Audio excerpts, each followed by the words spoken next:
7th meeting of the Santa Rosa City Council. Ms. Gomez, please call the roll.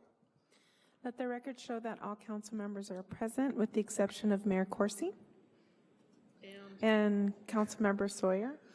We've got Councilmember Oliveris is off on Lonely Island over there as a result. All right, Ms. Gallagher, do you have a report? From closed session, the council met and 2.3 and gave direction to staff. No study session. Mr. McGlynn, do you want to introduce item 6.1? Well, that's typically your job, Mr. Mayor, but I'm happy to do it if you want me to. Yeah, please do. Okay. 6.1, presentation donation from Santa Rosa Parks Foundation, and the presenter is Kelly Magnuson.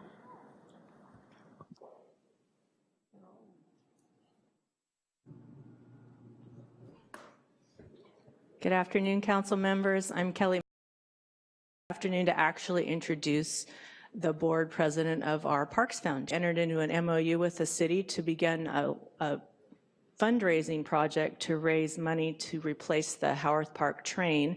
And also they were here and presented council, the city, with a check for $220,000 to purchase the wheelchair accessible coach car. So this evening, I want to introduce Bill Finkelstein to talk to you a little bit more about that purchase, and he brought a big check with him to present to the council, and then he also wants to talk to you about the next projects that they're thinking about working on. Chris, good to see you all again. I'm just delighted to be here to be able to provide the city with the funds finally to get the ADA compliant car for the Howarth Park train, which will complete our train project.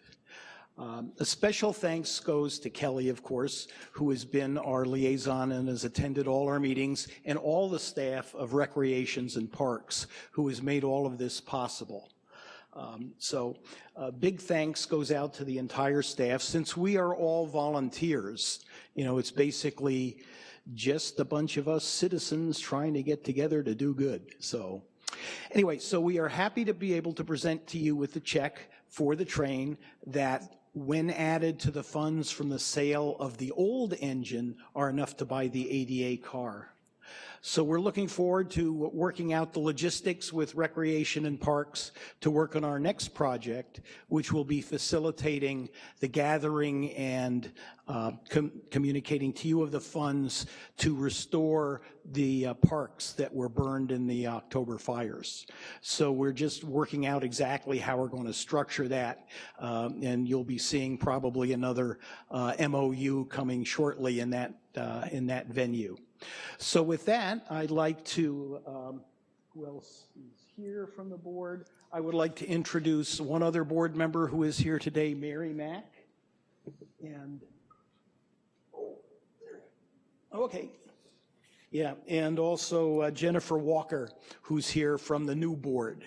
We have a whole new board this year, and it's a bunch of energetic people who are substantially younger than I am, who are helping make all of this happen. So thanks to our old board, thanks to our new board, we're now able to present you with the check.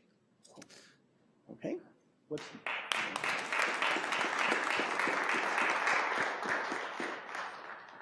Can we bring everybody up here and take a photo if we could? And thank you so much for your work.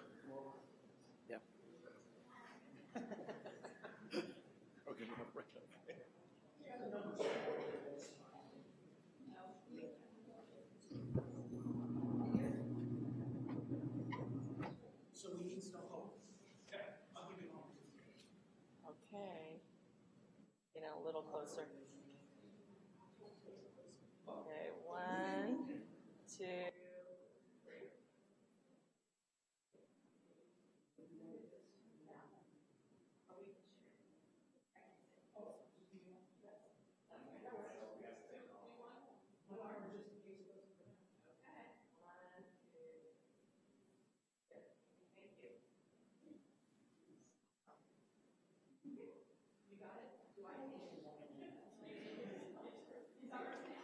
I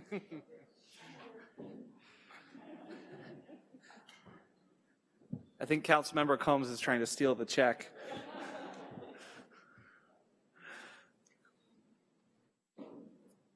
Well, thank you so much. We all know and appreciate how much work it's been to get to this point. We'll be discussing it a little bit later in the item as well.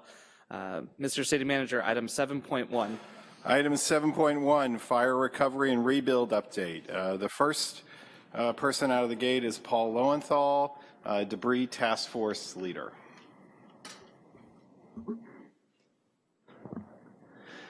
Good evening. To kick it off and dive right into it, we'll go over the current situation report. I do understand that you have asked for the physical numbers, so we did finish compiling them shortly before the meeting started with the last numbers from EPA, so I'll get an email to you this evening with all the figures. Currently, where we are at for active ROEs through the county is 3,811 ROEs. Under the private debris removal from the county is currently at 727 opt-outs. Of those, they have 220 that have been completed. We have a new, well, let me push forward. So the city currently has 398 residential, 15 commercial, for a total world of 413 private opt-outs. We have cleared and issued letters to 180 of them. What we're doing currently with the county is the county currently has field staff that are monitoring all the debris removal through environmental health. They've created a data layer for us that allows us to track and manage debris removal that has occurred but has not been completed through the testing phase. So originally we were looking at numbers that were much higher than what we have today based on what was incomplete from a debris removal standpoint. We're currently looking at a world in Santa Rosa for where no debris removal has occurred to date for anybody that has submitted a private opt-out of approximately 50 right now. So letters went out to those sites today, and we will be following up with what you saw, the email that went to council requesting the assistance for those phone calls to follow up on the status of why no debris removal has occurred to date. Under the EPA, so EPA essentially has wrapped up their asbestos mission. They're only waiting on additional work that could come from either the city or county following the letter that was delivered by Director Garaducci, extending the new ROE opt-in date of March 5th. So if residents from either the city or the county opt to back out of their private opt-out program and move forward with a right of entry program, they have until March 5th to do that. And we will evaluate those on a case-by-case basis through the debris task force that will then push the information on to the state and federal level. Any new work that is generated for both EPA or Army Corps will add to their existing workload right now. So right now, EPA has wrapped up their asbestos. They assessed 2,621 parcels. 1,722 of those had no needs beyond the assessment, and 513 properties throughout Santa Rosa and Sonoma County had asbestos removed by US EPA. They're moving out of, with their staff winding down in this process, they're moving out of the the joint field office in Rohnert Park and consolidating all their staff into their Healdsburg office. Let's see, pushing forward, as you know, we still have the ROE deadline of, the private debris removal for April 9th. The tree cutting, removal chipping program that we established and relayed to you guys, I believe, 2 meetings ago, had a decent turnout in Fountain Grove and a much better turnout in the Coffee Park area. So it was slow and steady in Fountain Grove. Coffee Park, they reported, SAC crews reported back to me, they had a much greater volume of chippings that were brought in. I know one of the concerns that was brought to our attention was whether the material was going to be good or not, whether it was going to be too burned. Looking at the material that brought in, although it was burned on the outside, it was actually good chipped material. So we had staff go and take a look at it. The Coffee Park chippings were brought to the open space at a place to play to be evaluated, and the chippings that took place in Nagasawa were broadcast up onto the hillside. So we have another round scheduled for March. The county and the state and FEMA are continuing to look into one of the concerns again how to bridge that gap of the final billing, essentially the closeout reports. So OES is still working to address some of those concerns, but they feel like they're getting closer to what that's going to look like, and we're eager to release that both to the county board of supervisors and the city council, so that we can provide that information to you as the elected officials, and then out to the community as well. And that is it, unless you have any questions for Debris. Are there any questions from council? Councilmember Combs. Thank you. Are you the right person to ask about the status of the persons who were from Journey's End? About whether, I think we had 3 that we were having some difficulty finding housing for.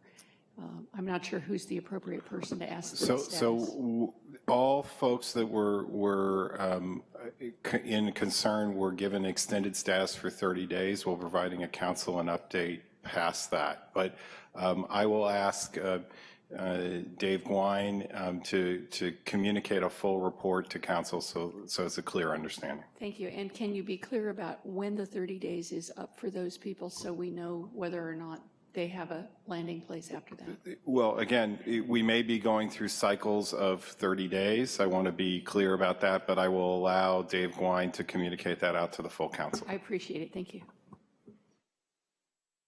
Any other questions? All right. Next, I'm going to have David Guin present from the Housing Task Force and the rebuild efforts. Great, thank you. And we have a new, I want to give an update on our website for the rebuild efforts. This is something that is available to the public now. Make sure that the public's aware of it. We just added a new feature today that I want to show you and make sure the public's aware of, and something that you can use from this point on. If you go to srcity.org/rebuild, you can get to our city website, which is here for all the rebuild data. So when the center is open, information on the policies that have been put into place.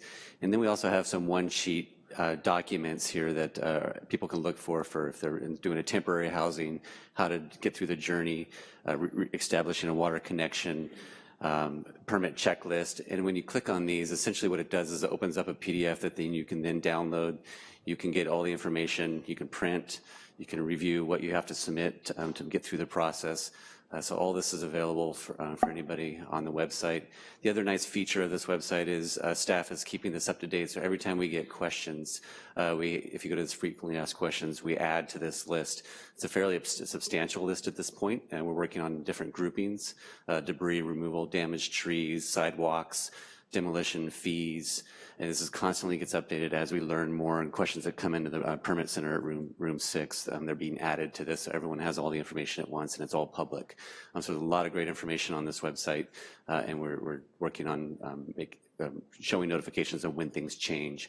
There's also plan submittal requirements, documents, resources, and others. The exciting part is this, which we just launched today, just put this on here about an hour ago. So we wanted to keep track of what's happening out there in terms of the rebuild. So right now you can click on this button, and it's going to give you essentially real-time live data what's happening on the rebuild. Is that what that said? No, I had my fingers crossed. Okay, thank you.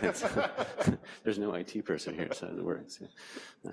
But I have to acknowledge 4 people for this, because what you're going to see here is pretty incredible, that it's tying directly into live data. It's real-time data. It's available to everyone, the media, the public. Brian Tickner, Brian Baca, Joshua Damron, and Debbie Columba did a lot of work behind the scenes to pull this off. So it's a lot of different data sources, a lot of scripts and complicated queries to make sure that the data shown here is something that's usable and understandable based on the complexity of the data we're dealing with. And so what this does is it walks through essentially the rebuild process. Some disclaimers up the front, but this is a live graph here that's going to be updated every 20 minutes, 20, 30 minutes. So right now this shows that 625 parcels aren't complete. And so the numbers you just heard from Paul essentially are a little bit more nuanced than what we're showing here. What we're showing here on this webpage is what Santa Rosa controls, essentially. So what properties have been turned back to homeowners and ready to build. That's our line and how we're showing the information. So at this point, about 1,900 parcels have been turned over for construction. If you've moved down, we have 33 parcels that are currently over in room 6 right now being reviewed. We have 18 parcels that have been issued permits to start rebuild, and we have 9 parcels that are currently under construction as of today. They're out there digging right now. So this is live information, will be updated constantly, so you can always go to this website and see where we are as of whenever you're interested. The other interesting part is you can see more spatially where they are. You can click on one of these areas, and basically what it does is it shows by parcel with this legend what's going on, if the permit's been issued, they're under review, or they're under construction. So this is something you can pan around the whole area to see what's going on out there, and then you can look for trends and see if your neighbor's rebuilding, or come see us. Further down, in terms of the debris removal, again, just tracking the debris removal process. Some charts here to show debris cleanup completed. Again, this is turned over to homeowners to start rebuild. And then which ones, in terms of the group that use the Corps of Engineers, which ones are complete and which ones are not. And then the same with the private, which ones are complete, which ones are not. And there's a note here, again, just to remind people, this data represents only the parcels that are released back to the homeowner.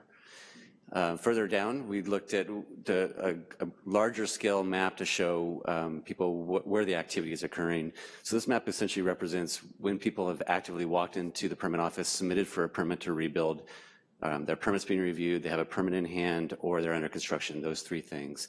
And so all these blue dots are actively either a permit in hand, under construction, or under review. And so you can see that there's quite a bit of activity currently going on out there now. And we're going to be tracking that. The other things that we found were interesting is one of the things we want to track is, are people modifying the size of their homes, and which will help us when we start looking at policies and issues that we deal with in terms of setbacks. Right now, a lot of people are looking at minor, slight changes to the footprint. A lot of people are keeping it the same, and just a few currently have changed their footprint. And the other big item is temporary housing. So we want to track when we issue temporary housing permits based on the fire. And so this is where currently, as of today, we've issued 5. It was at 4 yesterday. And so this is again, just in the burn area at this point. We'll be coming to you with a potential ordinance on April 3rd to expand that citywide to provide temporary housing for people. And this number will potentially change based on that action. So we'll keep a tracker on it so we can keep track. The next thing we'll be looking at is developing a separate section down here. We haven't completed it yet that deals with commercial. So everything I showed you above is just residential. We'll have a commercial section next, which will identify what's going on with commercial activity and how that's progressing. So again, srcity.org/rebuild. This is all there. It's live, ready to go. And if you have questions, you can send them to us, or we want to encourage people to come visit the room 6 upstairs at City Hall to get questions answered. So with that, I'd be happy to answer any questions. Councilmember Tibbetts. Thank you, Vice Mayor Rogers. Director Guion, our Assistant City Manager Guion, this is fantastic. Thank you so much for sharing with us. 2 questions. What are the minor and major changes? What are you seeing most coming from folks? Is it upsizing or downsizing? So some of the minor changes we're seeing are slight changes in how the footprint of the house is. With newer codes, you need thicker walls for insulation for the Cal Green code. So sometimes people are pushing their walls out slightly to regain the space on the footprint of their home. We haven't seen too many people do massive upsizes or downsizes yet, and that's something that people are looking at and talking about. But the big ones right now are just slight changes on the property with where the walls are with respect to the new Cal Green codes. So that's the 6 inches versus 4 inches in the Correct. walls? Yeah. So you're using your ministerial authority to make those changes? Correct. Okay, I just want to say thank you for doing that, because I know that was a big hang up for a lot of families. And how many people have opted in for the on-site temporary housing? Through the FEMA program? I don't know if it's through FEMA, or I know the Resilient City Code was talking about allowing that. Through the Resilient City Code, it's 5 right now. So these are the temporary houses through our program. FEMA also has a program that if you're FEMA eligible through the Housing Task Force, we've been working with them. They are looking at placing trailers on people's private property or somewhere else in town that's appropriate. So we have one that's going through the system right now that's not in the burn area, but it's in Santa Rosa. So we're working with FEMA on that. And then there's a few in the county that they're placing, the lots are larger, so they're placing FEMA trailers on their individual properties and letting them go back to their property, which I think is a great solution for temporary housing. Yeah. Thank you. Councilmember Sweathelm. Thank you, Vice Mayor. This is awesome, David, and I got to really compliment Brian, too, for getting this done, because I know it looks awesome, but how much work behind the scenes to make this be here. Yeah. And I really believe that this will be a model for other communities coming forward about how did you do this? Mm-hmm. Because I know, you and I have had conversations, I've had conversations with Paul about the questions that I guess get asked out in the community, especially in Coffee Park, seeing the number of foundations there. So I drive by one every once in a while. Oh, here's another one. But I had no idea you said there's 9 under construction there. This is just, I think, what our community needs to see, that we are making progress. And it's not always on the front page. There's a lot of doom and gloom out there. But when you see progress like this, that everyone is in this together, I can't thank you enough for having this type of information available to our community. So thank you. Great. Thank you. Councilmember Combs. Here to those comments. Absolutely correct. This is an impressive set of graphics that's informative and clearly presented, and I know was not easy to do, so please extend our thanks to the rest of the staff that worked on this also. I do have a question, if you could let me know, and I know that this is going to be dependent upon what the folks bring to you. But can you give me an idea of turnaround time in our permit center? Mm-hmm. Can you let me know if it's a really good, complete set of plans and they have their act all together and there's no surprises, what's that turnaround time? And then let's assume folks don't always know how to do that. What's an average or typical turnaround time? Well, right now, for the first scenario you talked about, a good set of plans, we're seeing about 2 to 3 days for the first turnaround times for the first plan check. I mean, that's pretty remarkable. It is. I would love to see that up there so that I can point to it. So that's the next step. Is it's a great point. We are looking at figuring out how to put that information up there. We're also looking at how to tie into our queuing system for wait times, right. A number of people that are coming through the office, questions asked. We can put.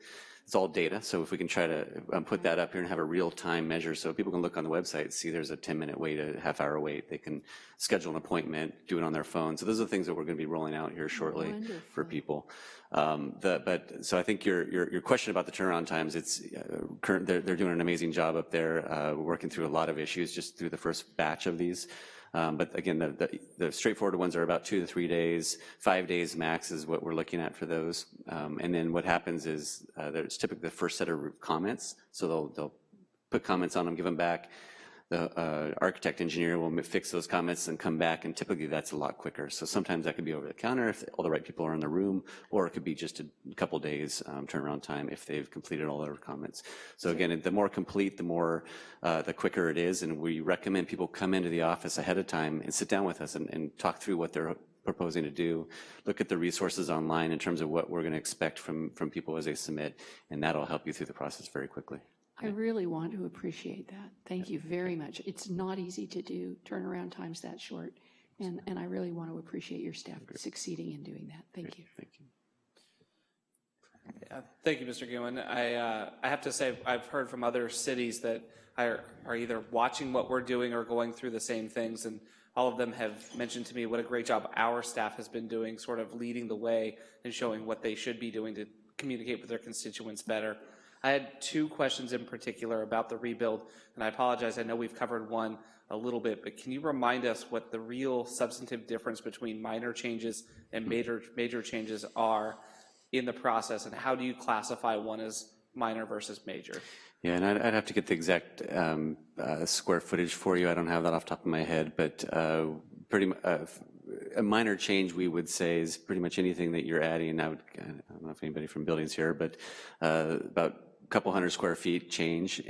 If you're adding on a whole other room or another floor, you're changing the location of your home, we would put that in the major change. So it'd have to be a pretty big change to their unit. And we typically see that on larger lots where potentially somebody wants to reorient the home or change how it's laid out based on how they've found over the years they want to live in their home. So that's what we're seeing most of at this point. As you saw on this chart, there aren't too many right now that we've seen do major change. At this point, we've had 5 that have done major changes come through. And I believe all 5 of those are in the Fountain Grove area that I've heard of, because they're larger lots and they have the ability to move. And in particular in the Fountain Grove area where I know we have the larger lots, how are we dealing with unpermitted additions to homes, such as somebody who had maybe improperly had an awning on their home. Are we grandfathering those back in the rebuild, or do they have to go through the entire permitting process around that? And would that constitute a major change? Yeah, something like an awning, my guess is would not fall in a major change category. I think where we would get into some discussions if there was an unpermitted second unit built on the property, we'd have to deal with that issue. But we do have with our accessory dwelling unit policy, we've brought to you essentially an amnesty type program where if you come in and you do the proper permits, we won't, obviously file a code case against you. And of course, there's nothing there to file a code case against at this point. So we'd process them through the normal permit process. Yeah. Great. Yeah. Any other questions? Great, thank you. Okay. Thanks. And next, I'd ask Ben Hornstein from the Water Department, the Director of Water, to come down and give a watershed and water quality update.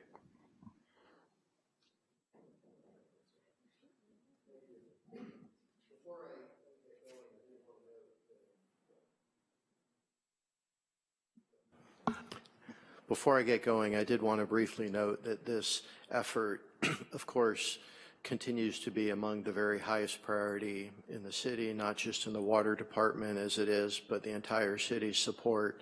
We've brought on national outside experts to help us, and we're in constant communication with the regulators that have, they're bringing a lot of expertise to this. So a very impressive team. The nature of this water quality investigation at this point is we're zeroing in on different components in the system. The water services is a key one, and that's the pipe that goes from the water mains in the streets up to the water meter on properties. And those are, the data is indicating those are a dominant source of contamination. So we've followed the data looking at well over 100 of these service lines beyond the advisory area. And recently we did find 6 that did show levels of benzene, and I'll talk about the specifics in a moment.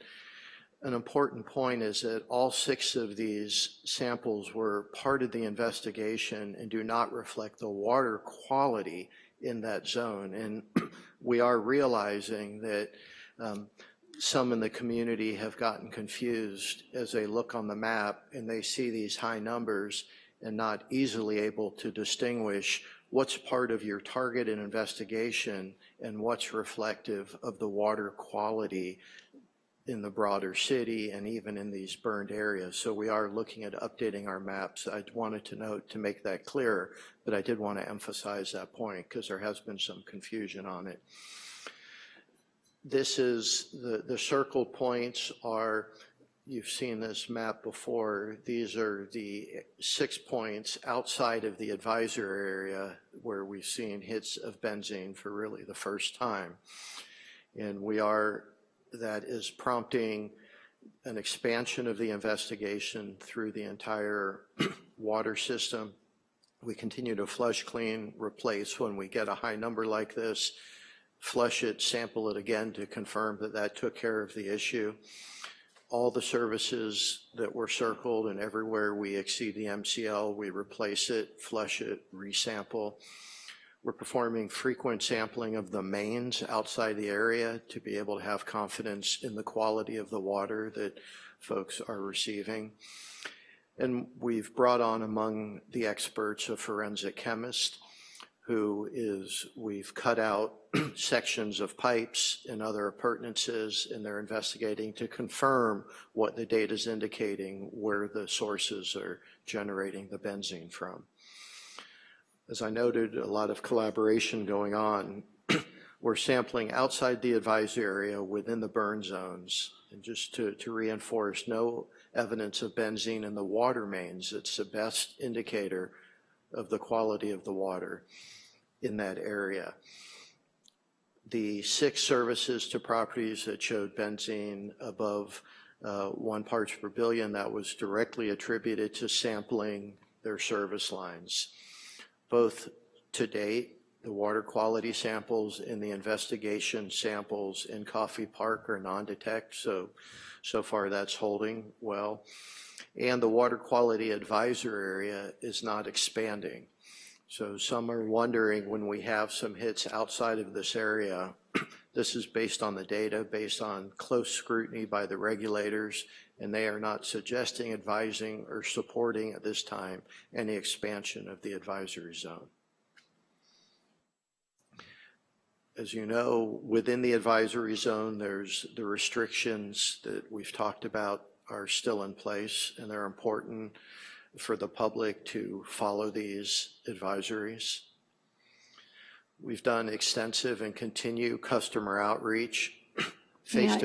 Before you go on, yes. When you go back to the previous slide, yeah, in future, can you say only in the zone, residents in the zone? I just have a real concern that residents outside of the area, and you've verbalized it, but I'm hoping you could also put it in writing so that it's readable, that it's only the zone. Thank you so much. That's a good point. We'll do that. In fact, I think what we're being advised to correct this even before we post it publicly. We'll update the posting. Customer outreach, extensive, continuous communication to customers outside the advisory zone. We went and talked face-to-face to residents that are nearby where we got these hits outside of the advisory zone. So they hear from us directly and they have the opportunity to ask questions, and they have, as you imagine, have been appreciating that.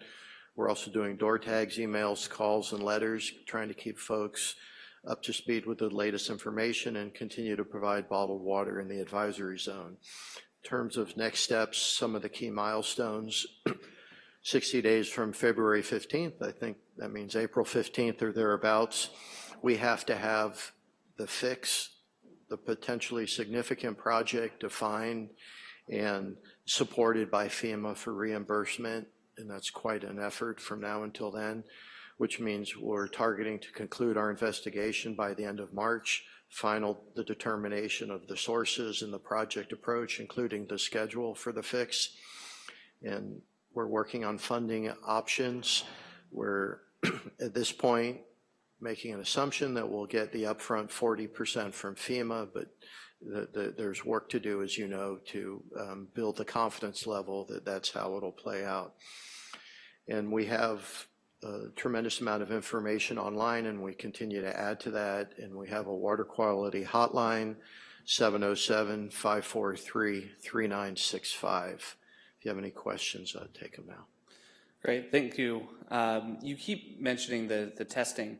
I just want to make sure and check. Are we also testing in areas outside of the burn zone that may be in the general area, just to reassure people that there has not been any seeping into those areas as well? Yes, absolutely. We're testing in the advisory area, outside that in the burn zone, and the greater city water supply to continue to have confidence in that. So for the 6 negative tests that you found in the burn zone, you mentioned flushing. When you flush it, is that actually returning it back to be treated? How do we actually treat the water that has benzene in it? So when we flush it, typically we put it into the sewer, and then it goes to robust treatment at our wastewater treatment facility. And there's no additional processes that we have to do outside of our normal treatment to reduce the level of benzene? That's correct, and part of that, the explanation for that is we are talking about very, very low levels. Parts per billion, we're talking about molecules, and the limit is based upon 70 years or so of exposure. So the wastewater treatment plant can well handle at that concentration and treat it effectively. Okay, great. Are there any other questions? Councilmember Combs? Thank you very much for the presentation. In this one, you didn't provide a rough cost estimate. You've indicated that FEMA might help us out with the 40% of projected costs, but we have some students here, and I think they might have some interest in knowing what does it cost a city to redo a water system for this area. If you give me an idea of the cost. Yeah, now, as you would imagine, those costs continue to get refined, and of course they're based upon what ultimately is the project that goes forward. The number we have used to date is $20+ million. And if we do have to replace all of the water system in the advisory area and then possibly some targeted service lines outside of that, it is likely to exceed that. So at this point, we're looking somewhere 20 million is scary enough, and it could be more. $20 to $30 million, something like that. And FEMA, even if FEMA reimburses us, is this included in the possible 90/10 reimbursement, or is this something else? This is a additional conversation that we're going to be having. The mayor and I are making a trip for clarification and education purposes to Washington, D.C. early next week. This is one of the topics that we're going to be enjoining. When some of the initial proposals we'll put forward in the initial supplemental bill, that supplemental bill, as council will recall, actually was entertained in December. This particular issue really began to manifest itself in January. That means that we have some additional education to do with our partners, both on the local level, and they're working with us, but on the federal and national level as well, council member. So these are the continuing conversations that we're having around what the project could be, what the scoping and the advance mechanism and the cost share would be for such an endeavor. Okay, so it's not automatically in the 90/10 split where we would only have to pay 10% of the 20 or 30 million. So if you were, it could be different than that. So if you read the language in the supplemental bill, it seems to suggest a large. You could read that supplemental bill as expanding to all categories, and I believe the categories are labeled A through G. What we do know for a fact right now is category B, which is emergency response to the direct incident, is fully covered, 100% covered by the federal government. Then you get into the category of debris removal. That is clearly 90/10. We need to do some more work and more understanding, and may need additional clarification on the federal level about the remaining costs associated with that, because we're in the unenviable position to be eligible for every single category that FEMA will entertain for cost recovery.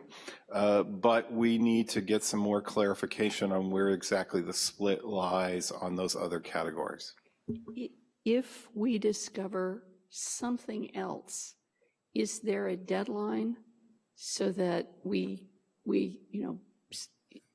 I had the impression you mentioned a 60-day deadline from February 15th.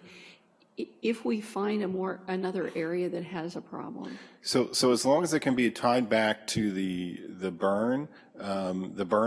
fire event, those costs will be eligible. It's a question of the particular category and the qualification of the category. Thank you very much for that clarification. All right, thank you, Mr. Director. Any last questions? Yep. Is that the last presentation? And that's the last presentation, Councilmember. Great. So I have two cards on this item.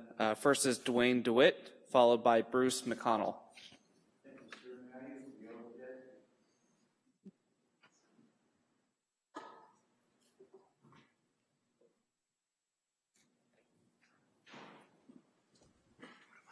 I'd have let you hang out over there.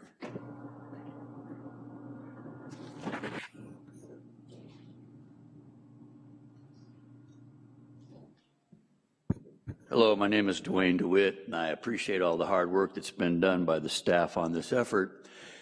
At the same time, I have concerns about temporary housing for people who've been displaced by the fire.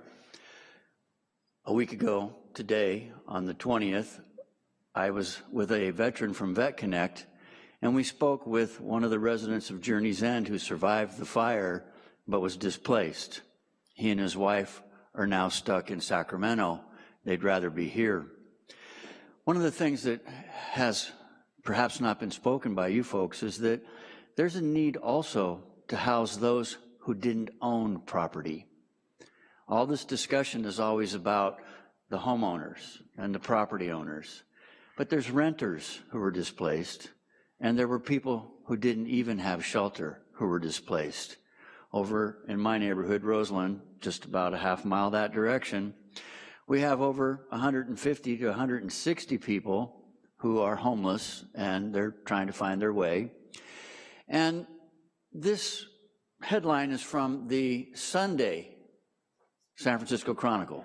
On the front page, the story was about how people who wanted to donate housing and containers weren't able to do it in Santa Rosa. And the dilemma was that basically these containers, which are used in Nevada during the Burning Man events, were not allowed to be used here, even though they were brought almost immediately after the fire. And they're still over there, sitting vacant, prepared for people to be inside, and they will be used by other people. They'll go back to Burning Man later. But it's 76 places that someone could have been out of the weather, shelter from the storms that we've had, this cold, terrible weather. I don't know if that Korean War veteran and his wife would have stayed in one of these, but they sure would have liked to have been offered.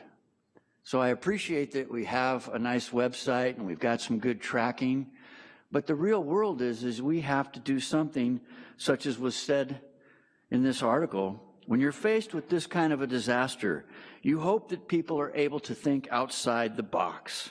You just need to have willing participants who recognize the urgency. We need to have Santa Rosa Planning Department, permit, code enforcement people understand the urgency. There is an emergency declaration, so folks could find ways to house folks. Basically, if it was a military operation, you'd be in there, out of the rain immediately. So let's act like that. That emergency still exists. Let's help these people. Thank you very much for all you've done. Wonderful website. All right. Thank you, Mr. DeWitt. Bruce McConnell, followed by Peter Chernoff.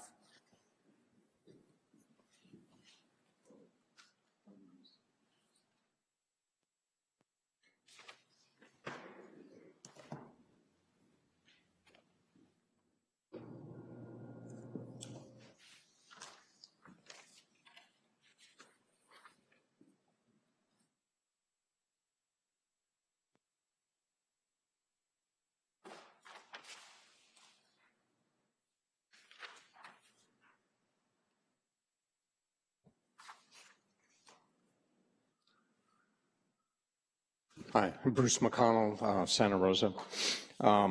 We lost our home in the fire. And working with our architect, I was advised that, my wife and I were advised that the home was built in 2000, and since then, there'll be something north of $50,000 worth of upgrades in the code associated with rebuilding our home. When I took a look at that, I found that kind of surprising. In 3 areas, seems to make up almost 85% of that. When you spread that out over the 3,000 homes, you're talking $100 million being laid on, a financial burden being laid on the backs of people that lost everything in just these 3 areas. Now, one is fire sprinklers, residential fire sprinklers, and I know the fire department will have their statistics. This is more of a principle-based item than a statistical one for me. We didn't ask to build a new home. You know, we woke up one day and found ourselves in this position. And we're in this position because it's 2018 and not 2009 or 2007. Residential fire sprinklers are not something that had been around for 40 years. And for us, it's probably going to be around $20,000, $25,000. Another item is the energy component. If it could be back, if it was 2009, we would say probably 15,000 or thereabouts. And we're not talking about turning it back to the dark ages where you just throw a little bit of insulation in the wall and call it a wrap. This is more, it seems to be related to the administrative part of the energy calculations and the energy follow-up and hiring people to just see if it's working. These two items are a state issue. And what the specific request here is that we need the city council to get behind some sort of relief from this from state legislature. And it's not just us. You have the county, get the board of supervisors, you have other disaster areas. We're talking some significant dollars on the backs of people that are struggling. The last one is, backflows on the residential. All right. You've got 30,000 residential customers out there without backflows. Thank you, Mr. McConnell. And if you could, just for your information, we do have an ad hoc committee that is working with our state legislators, so we'll take that information back to them as well. Thank you. Thank you. Mr. Chernoff. Good afternoon. Good afternoon. I want to start off by thanking Julie Combs for emphasizing and further enticing student participation. If this was the 60s, I think this place would be overflowing with high school and college students, but curiously it is not. It has to do with the frequency controls of all the antennas that keep people from participating, keeping them limited. I liked what Dwayne DeWitt had to say about Journey's End and the other person. But with all this going on, we're also closing the other homeless camps. And the gentleman talking about the benzene and what was emphasized a week or two ago, he's now suggesting that the people in the benzene-infected areas take limited time, lukewarm showers. Is that so that they can catch the cancer more slowly? Or why don't you just recommend they go to the YMCA and take a hot shower? And are there not hundreds, if not thousands, of campers sitting in lots that almost never get used? Doesn't this county spend over $1 million a month on storage? Jiminy crickets, where's the thinking process?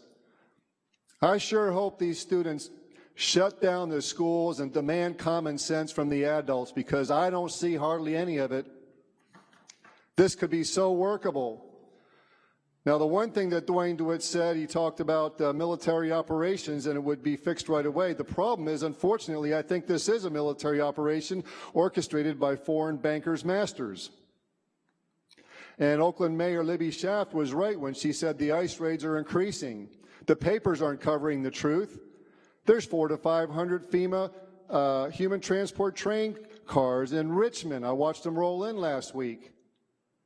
FEMA's picking up homeless people everywhere and placing them in little spots here and there, and ICE is picking up migrants in huge numbers all over the place and hiding them in different places till they have enough to fill the trains.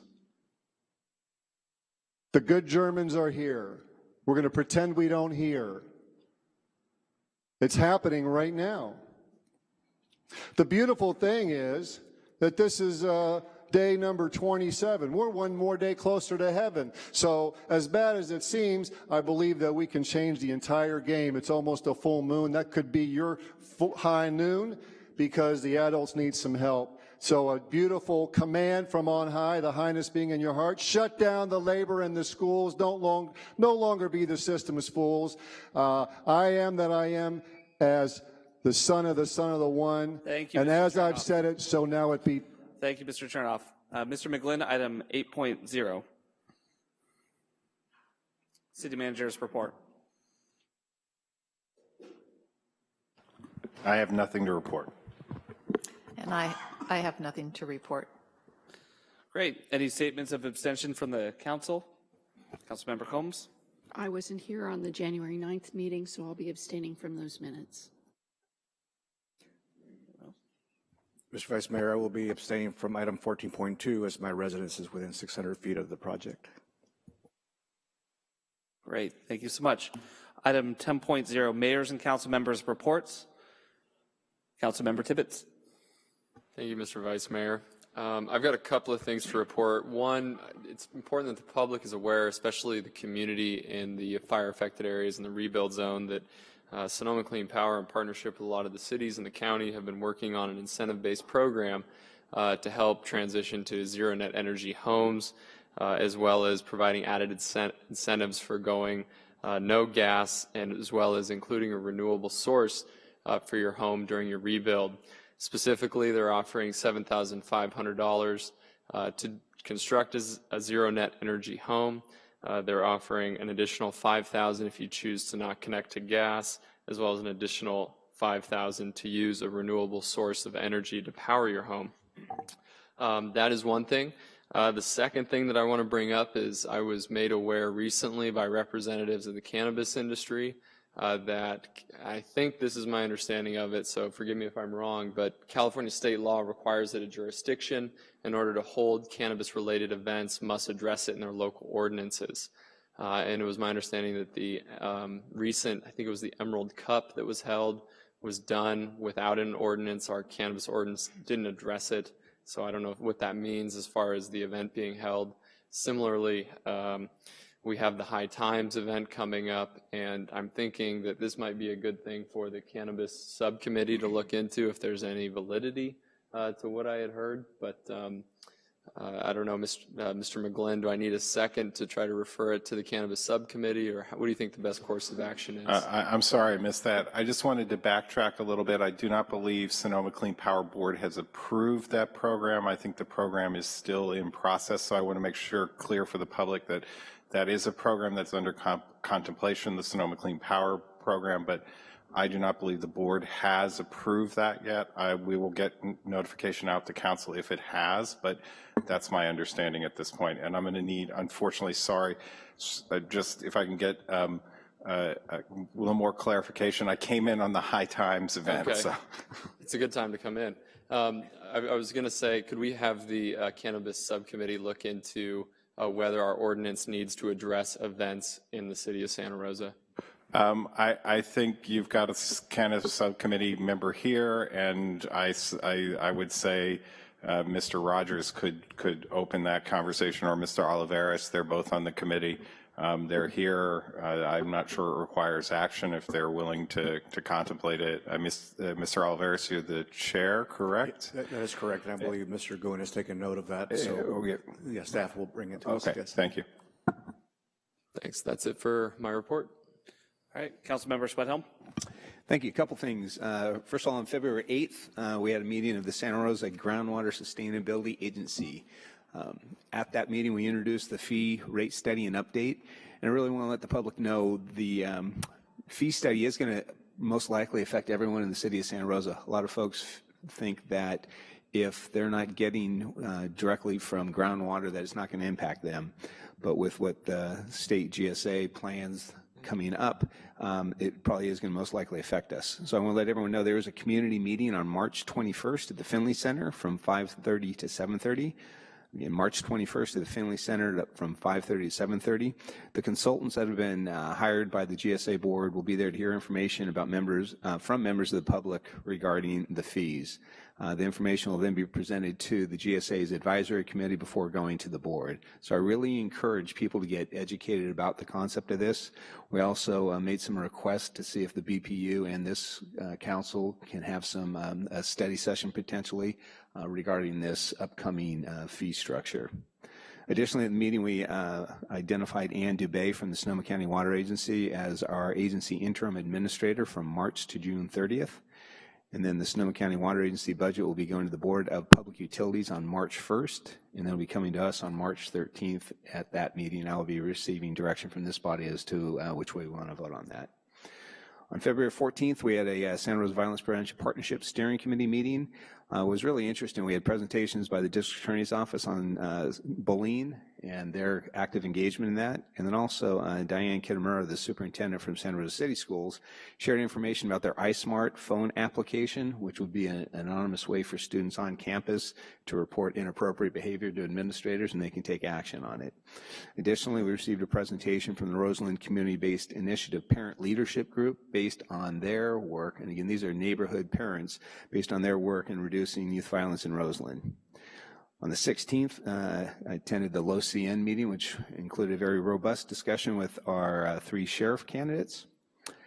On, I forget what day we did that, but we had Tomorrow's Leaders Today. This room hosted Government Day, and I want to thank both Vice Mayor Rogers, Councilmember Tibbetts, Chief Schreeder, and Jason Carter, our Violence Prevention Program Manager, for participating in that. We probably had about 60 to 80 students, which was very well received.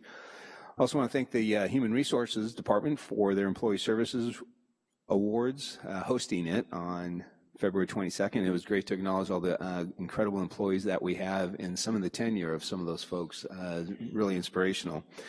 And lastly, last Friday, started at 5 o'clock, we had our annual point-in-time count, counting the number of homeless individuals. I was fortunate enough to partner with our downtown enforcement officer, Jason Brandt, and Jeannie, someone who's currently experiencing homelessness. And our areas were downtown, both on the east and west side of the freeway. But it was also nice, and if you could pass my thanks, Mr. City Manager, see representatives from the police department, as well as housing and community services represented, and we even had one recently retired fire battalion chief participating in this. Looking forward to seeing what those results are and some of what our efforts, I'm hoping will have some positive impact on the numbers, which we should be getting preliminary results in April. Thanks. All right, Councilmember Combs. Thank you, Vice Mayor. And my colleague and I also attended the homeless ad hoc meeting, the joint meeting of the city and the county to work on homeless solutions. I would say we are making progress slowly but surely toward how to reconfigure the current way that the continuum of care provides services and who all are involved in the process. You may recall the big bubble map showing all the folks who are involved. And I think that we're talking about how we can make more efficient the process while continuing public-private partnership and solving homelessness coming to functional zero.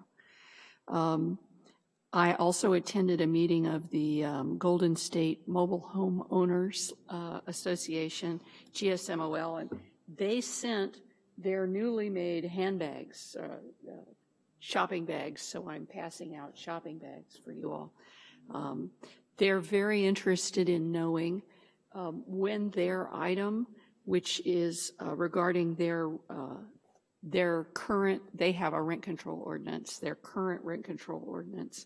They're interested in knowing how, when that ordinance is likely to come forward for review. Of particular question that I get every time I meet with them is that they want to know how difficult really will it be to change it from consumer price index or the general inflation for the area, the marker for rents going up, to change that to Social Security, since so many of our mobile home parks are senior parks.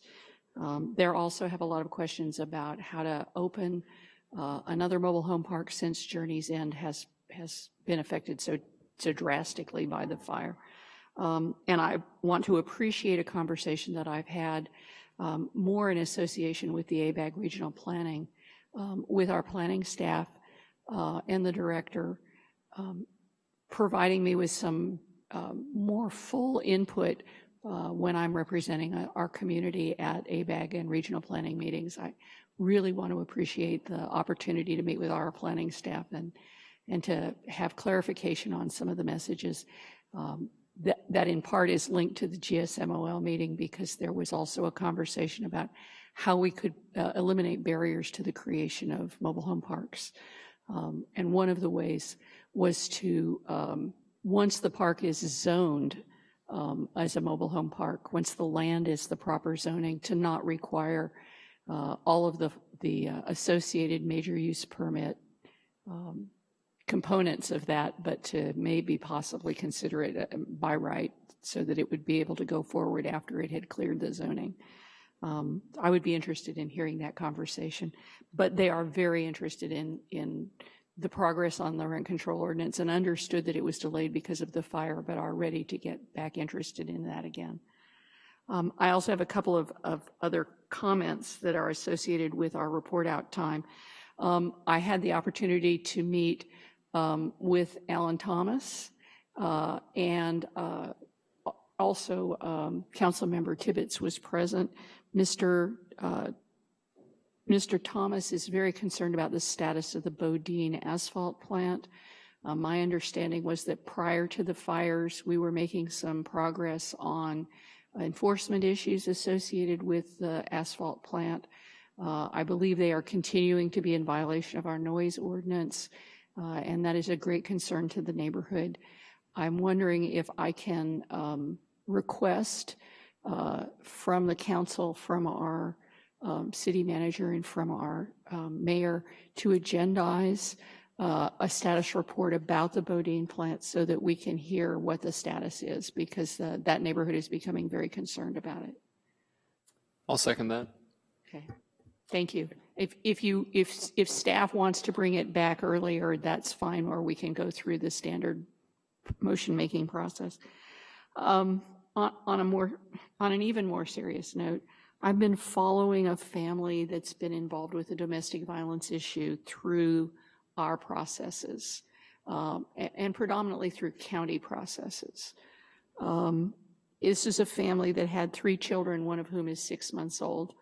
When I found out about mom's situation, having to flee the home, she was having difficulty finding somewhere to go. I assisted her in getting one night in our supportive systems. And I want to compliment Catholic Charities on finding a bed that night. They have now spent over a week in a car because they had only one night. So I have a family of 4, one of which is 6 months old, in very severe cold weather living in a car. I have made all the calls I know how to make to helping agencies. And I have sent emails, as many of you know because you've received them. My understanding is that she has finally returned to the house with the violent partner. We have statistically more frequent return to partner in Sonoma County than the national average. And it really concerns me that we need, when we're discussing housing and homelessness, to be including the issues of domestic violence. It is one of the primary reasons for homelessness for women and for children. And it just concerns me because I've spent essentially a week trying to find services for this person and have been unable to get them in. And it's very hard to imagine that a VI SPDAT for a 6-month-old in cold weather wouldn't want them inside. So any assistance that staff can provide to me on how to handle this. This is the 4th family that I've had something similar happen with since I've been reelected. So I really could use some ideas and support on this concept. So I'm just reporting out that we have a serious situation with our ability to house folks who need immediate assistance from domestic violence. Thank you. All right, thank you, Councilmember Combs. I will report out. I have, since our last meeting, met with the mayors and council members legislative committee. It's a body that meets monthly and has a representative from each city where we discuss bills that have been introduced in Sacramento and the impacts that they will have on us, both in our cities and in our region. The legislative introduction deadline was a week ago Friday. And so now most of the bills that you'll see through this legislative season have been introduced. Just to let this council know, the mayors and council members have engaged in a new process that you will hear more about, where we are developing a scorecard for our own members from our legislative delegation. When we take positions on bills, We are actually going to be tracking and reporting back to each of the councils on how those members of the delegation ended up voting and whether or not they actually listened to our concerns and our comments about legislation. We also have begun taking positions on bills and measures that are before us this year. So to just run through a couple of them briefly for you, you will see on the June ballot both Propositions 68 and 69. Proposition 68 formerly was SB 5. You're familiar with it as the $4 billion bond for parks and water, climate, and environmental programs. The League of Cities and the Mayors and Council Members Association has taken a support position. You'll also see Prop 69, which was ACA 5 from Assemblymember Frazier. This will take the transportation funds that we all supported last year and create the lockbox that prevents them from being raided by state government for other purposes other than funding roads. We have also taken a support position on that as well. One to watch, and we'll be hearing a lot more about it, is a proposed November ballot measure that is currently circulating for signatures. It would raise the limit or raise the requirement for placing bonds and other tax measures on the ballot to a 2/3 vote of the council and then a 2/3 vote of the public. So obviously that would make it substantially more difficult for local governments to operate within a Prop 13 era. And most notably of this measure is it would actually be retroactive to January 1st of this year. So any measure that is on the June or November ballot that passed with a simple majority would then actually end up not passing if it did not receive that 2/3, something that we need to keep a close eye on. Mr. McGlynn, did you have comments? And probably even more concerning is its threshold on fees. Fees would now be subject to a 5% voter protest, which would then ballotize fees. So this measure would essentially eliminate council's discretion in any revenue environment at all. It is a very troublesome, very, very concerning proposition. Two others that you should be aware of, AB 1912 from Assemblymember Rodriguez. This is a PERS bill that would actually require the entities that are a part of a JPA to take on the obligation for pensions in the event that the JPA fails. And that would obviously shift our funding liabilities quite substantially. And then SB 827, which is Senator Wiener's bill that we all have discussed in the past, it would create a transit-rich housing bonus anywhere that you have a major transit stop within a half-mile or a fourth-mile radius for a high-quality transit corridor. Where that becomes problematic is it actually lists bus stops as a major transit stop. So anything within a half-mile of a bus stop would be considered for this enhancement as well. Finally, we've discussed at this body and will continue to support, and I should mention both of those measures are being opposed by the Mayors and Council Members Association, but SB 833, which is from our Senator McGuire, we are supportive of, and that is the red alert system bill that we've talked about for wireless alerts, largely being done in conjunction with our county and with our city representatives. Mr. McGlynn. And you will be, I believe there will be a letter coming back next week asking for council support on the concept of that bill. So there are many others that we'll continue to watch and monitor. We'll report back to this body as we take official positions, and we'll make sure that you get the reports as well. Last thing on my council member report, we have been asked to nominate one representative from this body to serve on the countywide oversight board for successor agencies. This is a new body that's being created as a result of SB 107 from last year, and it will consolidate this county's 10 different oversight boards into one board. And the Mayors and Council Members Association is able to appoint one representative. We believe that Santa Rosa would benefit from having a representative on that board.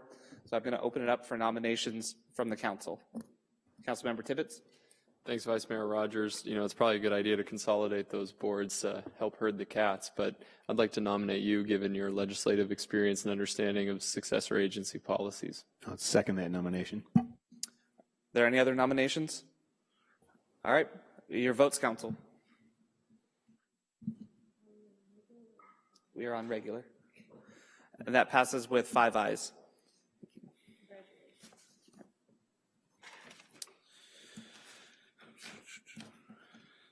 All right. Item 11.0, approval of minutes. Council, are there any changes requested to the 2 minutes that you have before you? Seeing none, we'll call those adopted with Councilmember Combs abstaining from the January 9th minutes. Item 12, Mr. McGlynn. Mr. Vice Mayor, Yes. I believe we have a 10.2 item for an appointment. I apologize. We'll go back to item 10.2. I do not have that item in front of me. Thank you. It's concerned tenant commissioner for the Housing Authority.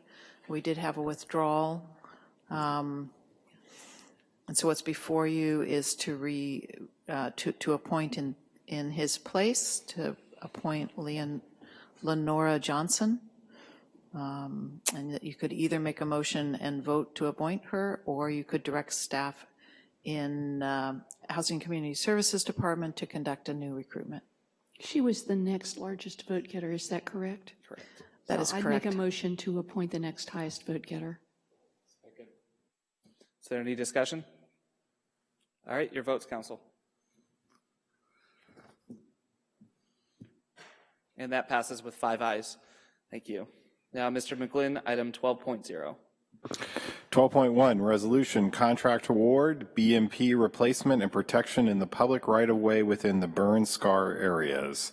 Item 12.2, resolution, appropriation for the purchase of a new ADA coach. Item 12.3, resolution, concession agreement with the Pony Express Equine Assisted Skills for Youth. Item 12.4, resolution, amendment to the city classification and salary plan to reclassify 1.0 FTE building plans examiner to fire protection engineer and add 1.0 FTE fire inspector. Item 12.5, resolution, approval and adoption of the city's salary plan and schedule. Item 12.6, resolution, approval of 2 professional services agreements with Renee Public Law Group, LLP, and termination of professional service agreements with the former Renee Sloan Holtzman Sakai, LLP, effective February 28th, 2018. Thank you, Mr. McGlynn. Are there any questions on the consent calendar? All right, Ms. Combs. I move the consent items 12.1 through 12. Do you have any, excuse me, Mr. Mayor, do you have any cards? I do not have any cards, Okay. Ms. Gomez. Thank you. Yeah, correct. I move the consent items, resolutions 12.1 through 12.6, and waive further reading of the text. Is there a second? I did it. Your votes, please.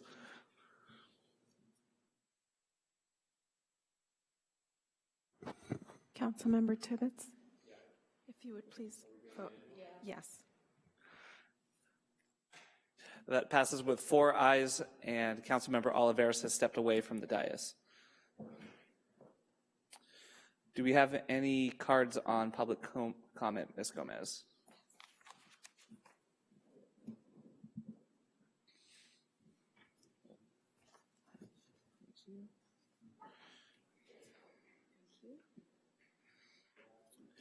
Great. As a reminder, we'll do 3 minutes of public comment for the entirety of the consent calendar. So if you've put in cards for multiple items, I'm going to ask you to speak on them as one block. I'll start with Michael Schwartz, followed by Maurice Mickle.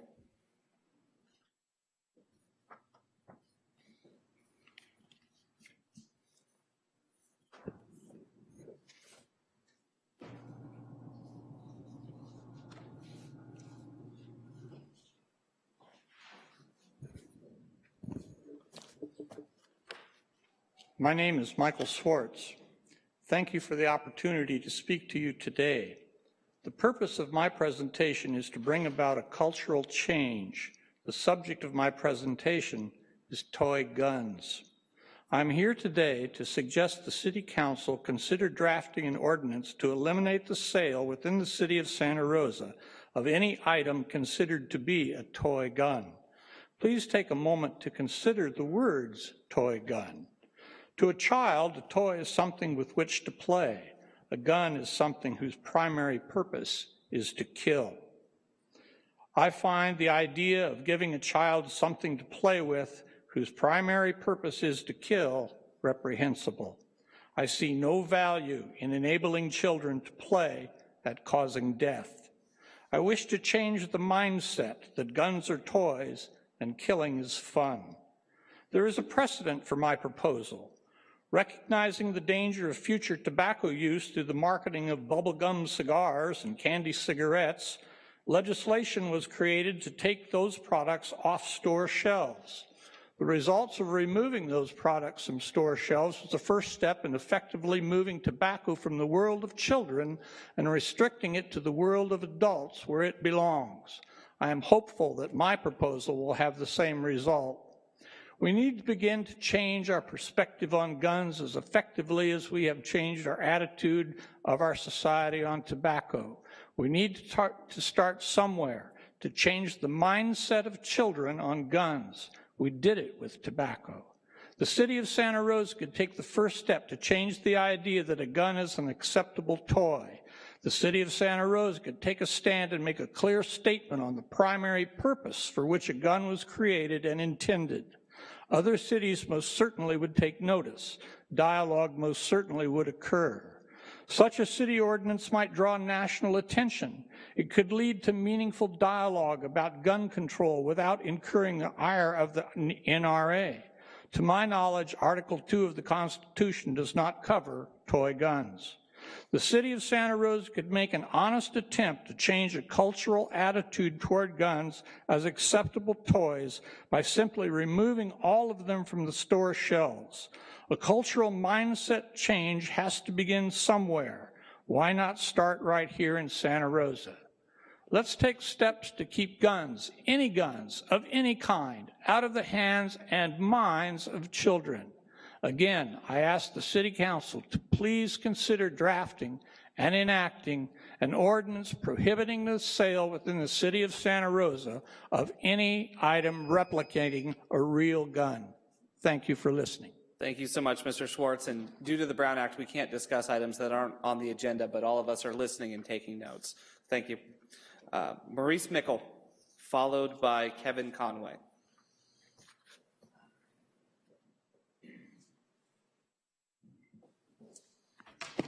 Good evening, Council. My name again is Maurice Mikel. I'm a small business owner and resident here in Santa Rosa. I stand before you again in regards to adult use retail in downtown Santa Rosa. Based on the proposed ordinance, downtown have been excluded from the cannabis industry, and I'm trying to learn how I can participate in the process to help serve my customer base. I would like the opportunity to cooperate with the council and the city staff to see how we can move forward with a challenging ordinance that favors some over others. I won't take long of your time. I have prepared my thoughts in a letter that I would like to distribute to you. Thanks again for taking the time. Thank you so much, Mr. McKellen. Please give the letters to the clerk. Mr. Conway, followed by Mike Turgeon.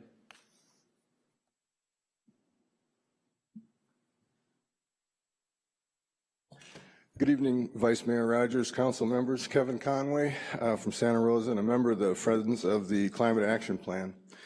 You know, at the last meeting, you acknowledged that, quote, in spite of substantial progress, the city of Santa Rosa was unable to meet its 2015 greenhouse gas emission reduction target, unquote.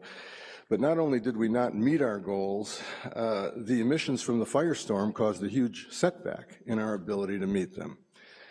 You know, as I read the news and follow the council discussions about the serious issues we're all facing as a result of the firestorm, there does seem to me to be an imbalance.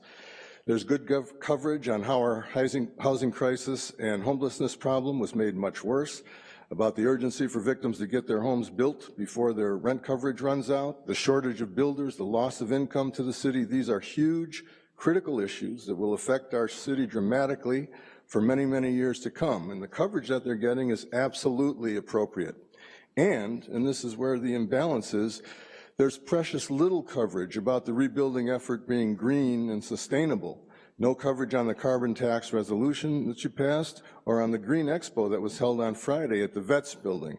And by the way, Sonoma Clean Power did have a booth there, and they did give out handouts on that $12,500 incentive that they're giving. So I didn't read anything about it being a work in progress. So when you're considering a proposal for a building project, the climate action plan should be right next to that proposal, so that as you discuss it in light of its relationship to the climate action plan can happen. That consideration should be an integral part of your discussions. And if you do that, your discussions around the climate action plan will be an integral part of the media coverage, which is so important because the climate crisis, which fueled those fires and is outpacing all predictions, will also affect our community for many, many years to come. It's important that the community knows that these things are happening in tandem, that the city has taken on the urgency to rebuild and the urgency of rebuilding in a way that's sustainable and future safe. And the Friends of the Climate Action Plan, along with other activists, have sent you a proposal on natural gas that I hope you've had a chance to read. If you did, you can see that it's supported by many people and organizations in our community. If this proposal were put on a future agenda and thoroughly discussed, amended, and voted on, it would greatly help to bring some of the needed balance that I'm referring to. So I respectfully ask that someone, the mayor or the vice mayor or someone on the council or a member of the staff, please champion this and get this proposal on a future agenda. As climate champions, we have a chance to really lead here, and giving serious consideration to this proposal on natural gas is a good way to do that. Thank you. Thank you so much, Mr. Conway. Mr. Turgeon, followed by Andy Zagusa. I'm Mike Turgeon. I'm a Santa Rosa resident and also a friend of the Climate Action Plan, CAP. And my remarks are brief. Many thanks for passing the carbon tax and dividend resolution 2 weeks ago. While it was only a resolution and not an ordinance, it does reflect the wisdom of acting locally so we can dig into issues that really matter. And clearly you understand that the issue of climate security is like no other, and that it will dwarf other issues if it's not addressed as the crisis that it is. And eliminating the future use of natural gas in Santa Rosa is another local and exceedingly powerful step you can take. You would be not taking this step alone. There will be pushback, of course, but please know that a broad coalition of concerned individuals and entities will have your back when you decide to make this a reality. A Santa Rosa ordinance eliminating the dangers of natural gas would be the first of its kind in the U.S.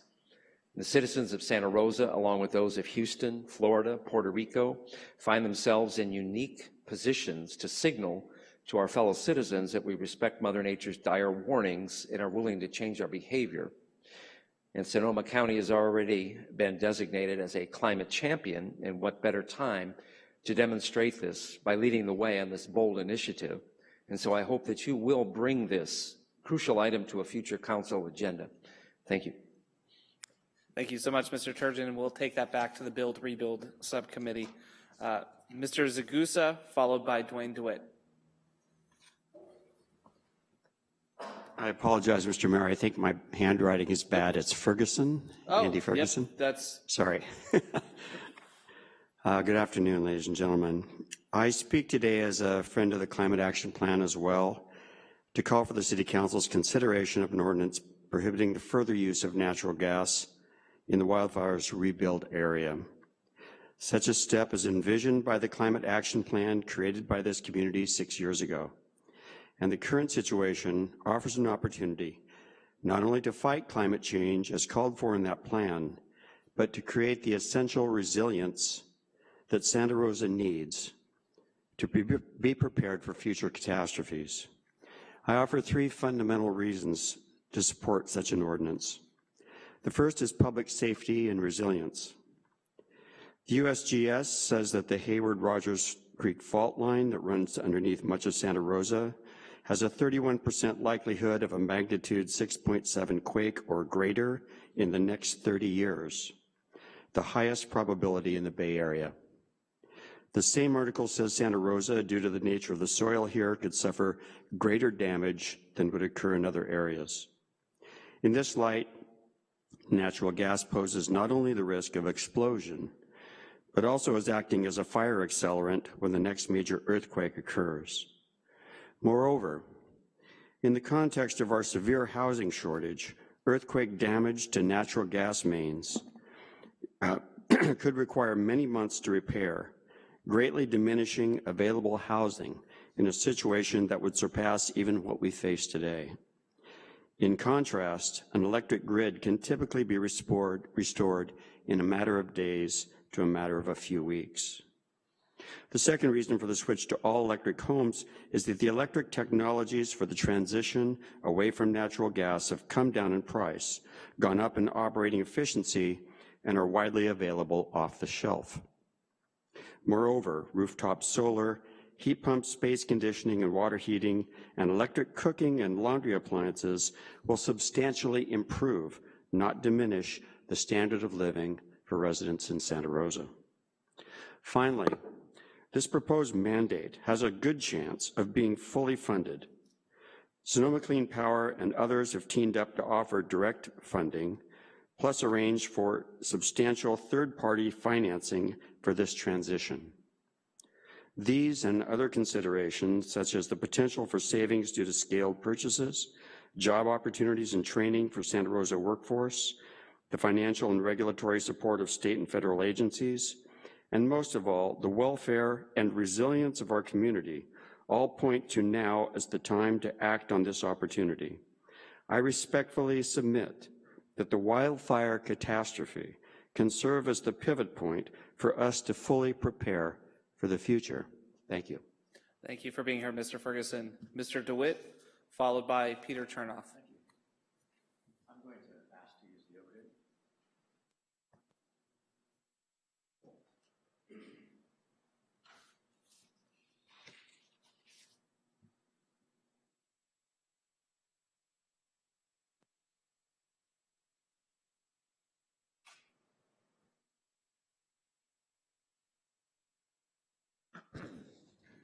Hello, my name is Dwayne DeWitt, and I'm from Roseland.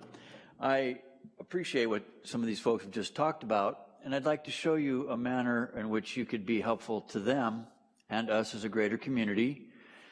The Roseland Creek Trail has been proposed for almost 20 years, and along Roseland Creek, right in through here, is an active transportation corridor that could perhaps get some funding from the Sonoma County Clean Power Group. There's ways that we could do some positive alternatives to the typical approach of, well, we'll just go with another park out there along Roseland Creek. So here at the top you see Rescue Roseland Neighborhood. The neighborhood is a carbon sequestration area. It's an oak woodland. It's a wonderful spot. And what's been happening, though, is we find, as we've been trying to work on this with city staff, you see right here on that southern portion, that property that's already been owned by the city of Santa Rosa now for a full 8 years, and nothing's gone forward, that's where your active transportation bikeway can be, along the creek, right through there.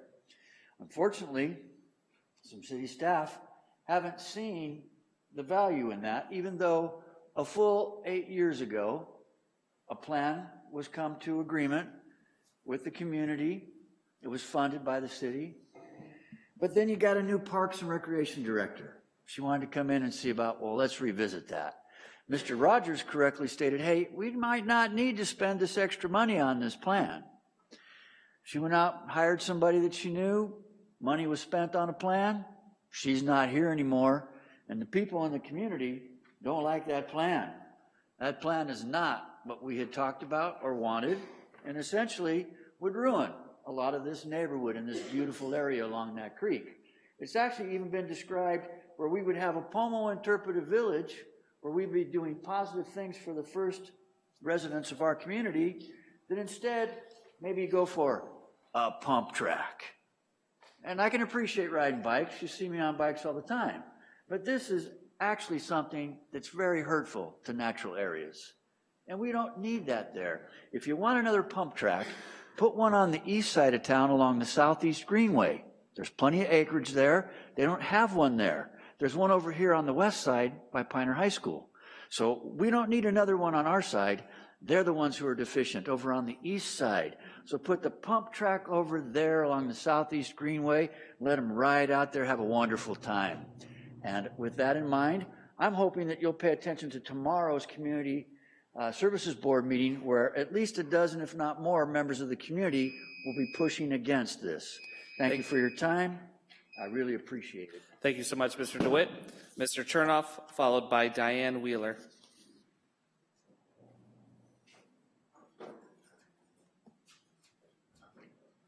Okay, it's pronounced Chair Neff. Okay, so regarding upcoming earthquakes that'll greatly increase the homeless situation, it was mentioned 30 years, but more accurately, it'll probably be within 30 to 40 days. And, you know, between gorillas and bonobo chimpanzees and humanoids, I think humanoids are the easiest to fool every time. The Climate Action Plan versus, and look this one up, the Sun Simulator Satellite. Just look it up. Do some research. The Sun Simulator Satellite. And regardless of what anyone thinks, we are all ruled by spiritual laws. And when it was said that as you do unto the least of me, it was a reference to the animals, you see. Google up the Essene Gospels. Jesus quotes Essene Gospels. It's all right there. It's real simple. So regarding the 4Gs and all these towers going up, it's been given scripturally that we do not fight against flesh and blood, but rather against powers and principalities of the air. This frequency messaging, synthetic telepathy, and create abnormal brain patterns.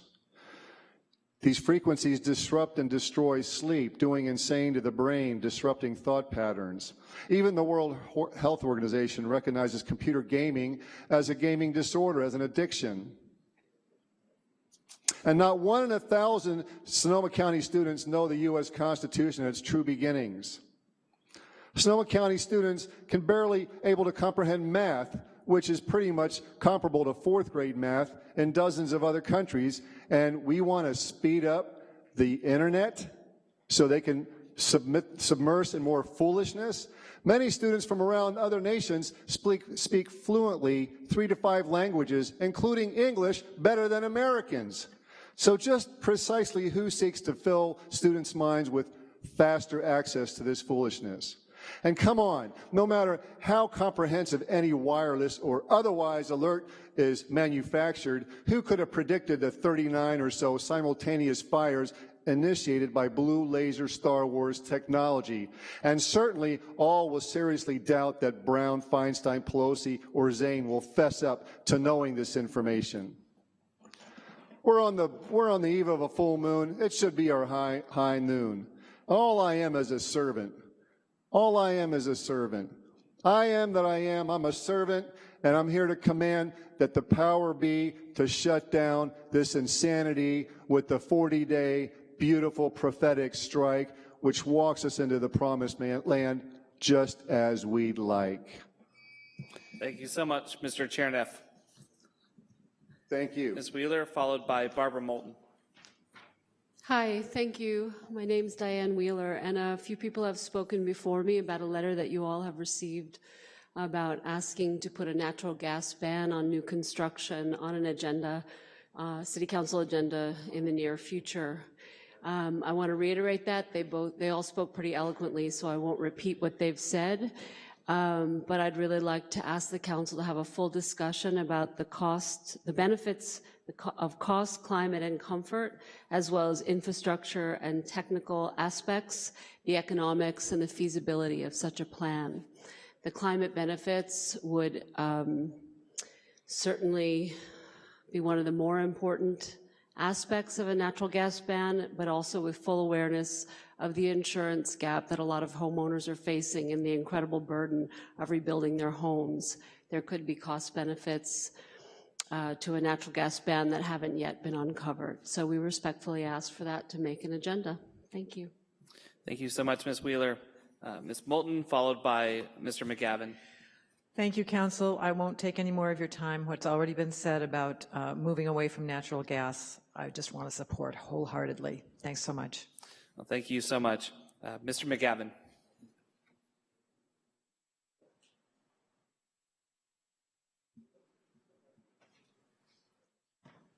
Thank you, council members. I'm here just to give you a bit of an update. We've been very active in launching 2 websites to inform the citizens of Santa Rosa about the progress on the 72 so-called small cell cell phone towers that are being put into their neighborhoods without any public process. We are now trying to address that, and I'm glad we're going to get together in a week in a study session to go over some of these issues. What I'd like to do is give to each of you, before then, a packet of information that I've been able to put together from my California Public Records request. That was from January 18th, 2018. I got my final delivery just yesterday. So I'll go through that information, cull it, and give you just the most relevant. But the important part is that you've all been misled. This clear, we went back through the video on February of 2014, and you were told certain things there that just were not true. And so we have evidence to prove that it was all known before that meeting. And so we'll be sharing that evidence with you. I also wanted to let you know that these public meetings that are put together by Nexius and Verizon are actually designed to block the public's point of view. And so we're going to ask that that be changed, and we can change the format of those meetings so that the people can actually submit questions ahead of time and have the Verizon, Nexius, and Santa Rosa people spend some time up front answering those questions. Instead, they had this crazy science fair format where nobody actually heard anything that everybody else was saying. And so it was designed really to not engage. It was really one to hide. So we're asking for a change in that format. We have a form on one of our websites. The 2 websites are mystreetmychoice.com. The other one is scientists4wiredtech.com, scientist number 4 wiredtech.com. In the Santa Rosa section, you'll find a web form where everybody can just fill it out and put their question there. We'll make sure that question gets to every council member, it gets to all the city staff members, it gets to the Nexius and the Verizon people. So everybody has those questions in advance. We think that would be a lot better, and I think that would be a lot better to educate the citizens of Santa Rosa. I did spend a lot of time with the Verizon attorney. And so he buttonholed me early to just try to find out, what's this guy's deal? What's happening? And so what I did tell him is I said, look, there are some real steps you can take to really get on the better sides of the citizens of Santa Rosa who are very angry right now because these things are being built. You saw in the Democrat that they were pausing. We have video and photographic evidence of no pause. Antennas are still going up. President's Day, double time and a half paid to contractors for PG&E to put an antenna on a pole over there on Los Alamos. Unbelievable. And it continues. Right in front of Victoriani's home, there is a construction sign now. Still going forward. No pause. According to Verizon themselves, they'll report no pause. So I just want to let you know that the data does not support the conclusions that have been told to us 2 weeks ago and to the paper. Thank you. Thank you so much, Mr. McGavin. And that concludes the first 10 cards for public comment. If you've put in a card, we'll come back to it a little bit later in the agenda. So item 14.1. Item 14.1, report advertising policy and guidelines. Jason Nutt, Director of Transportation and Public Works, Interim Director of Recreation and Parks, presenting.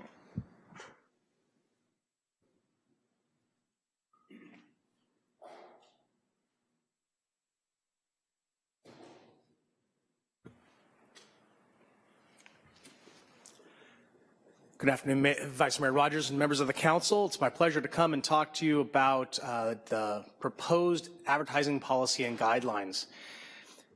This process started quite a while ago. Departments have debated for quite a while as to whether or not advertising on city facilities would provide a benefit, in particular from the standpoint of the transit operation. That's sort of where this grew out of. And during the course of that time, the conversations really reverted back to there's a lot of concern with advertising. There's a lot of potential to see things get advertised that are inappropriate, and we didn't really want to try to create a completed policy that tried to address that. As we brought this up over the last couple of years, the Attorney's Office has been more open. They've been willing to work with us. They've helped us devise different methodologies to come forward with new policy opportunities. And we feel like we've been able to come to some good quality resolution. So the keys as we were looking at this was who would be most involved with an advertising policy. Transit obviously was the first that came forward. We've got a structural deficit that we're trying to fill. Advertising on buses within shelters, either from the standpoint of dollars to the organization or the ability to be able to offset costs by utilizing advertising is a big perk. And organizations around the country do that. In particular, the group that we worked with most closely was the Napa Valley Transportation Authority. It was their policy that we determined most best fit our operation and what we wanted. As we created and restructured it for the city of Santa Rosa, we circulated to the other departments. We were joined by the finance department and the parking division. They showed interest in wanting to be partner with us, bringing this forward, because there are opportunities there as well. They've got a lot of digital media that they could potentially advertise with, and they also have locations that, such as parking garages, where advertising could be a benefit to the operation. This has, as I said, we've been working closely with the city attorney's office to make sure that the policy that was addressed or that was prepared really did kind of fit all of the different scenarios that we've been concerned about in the past.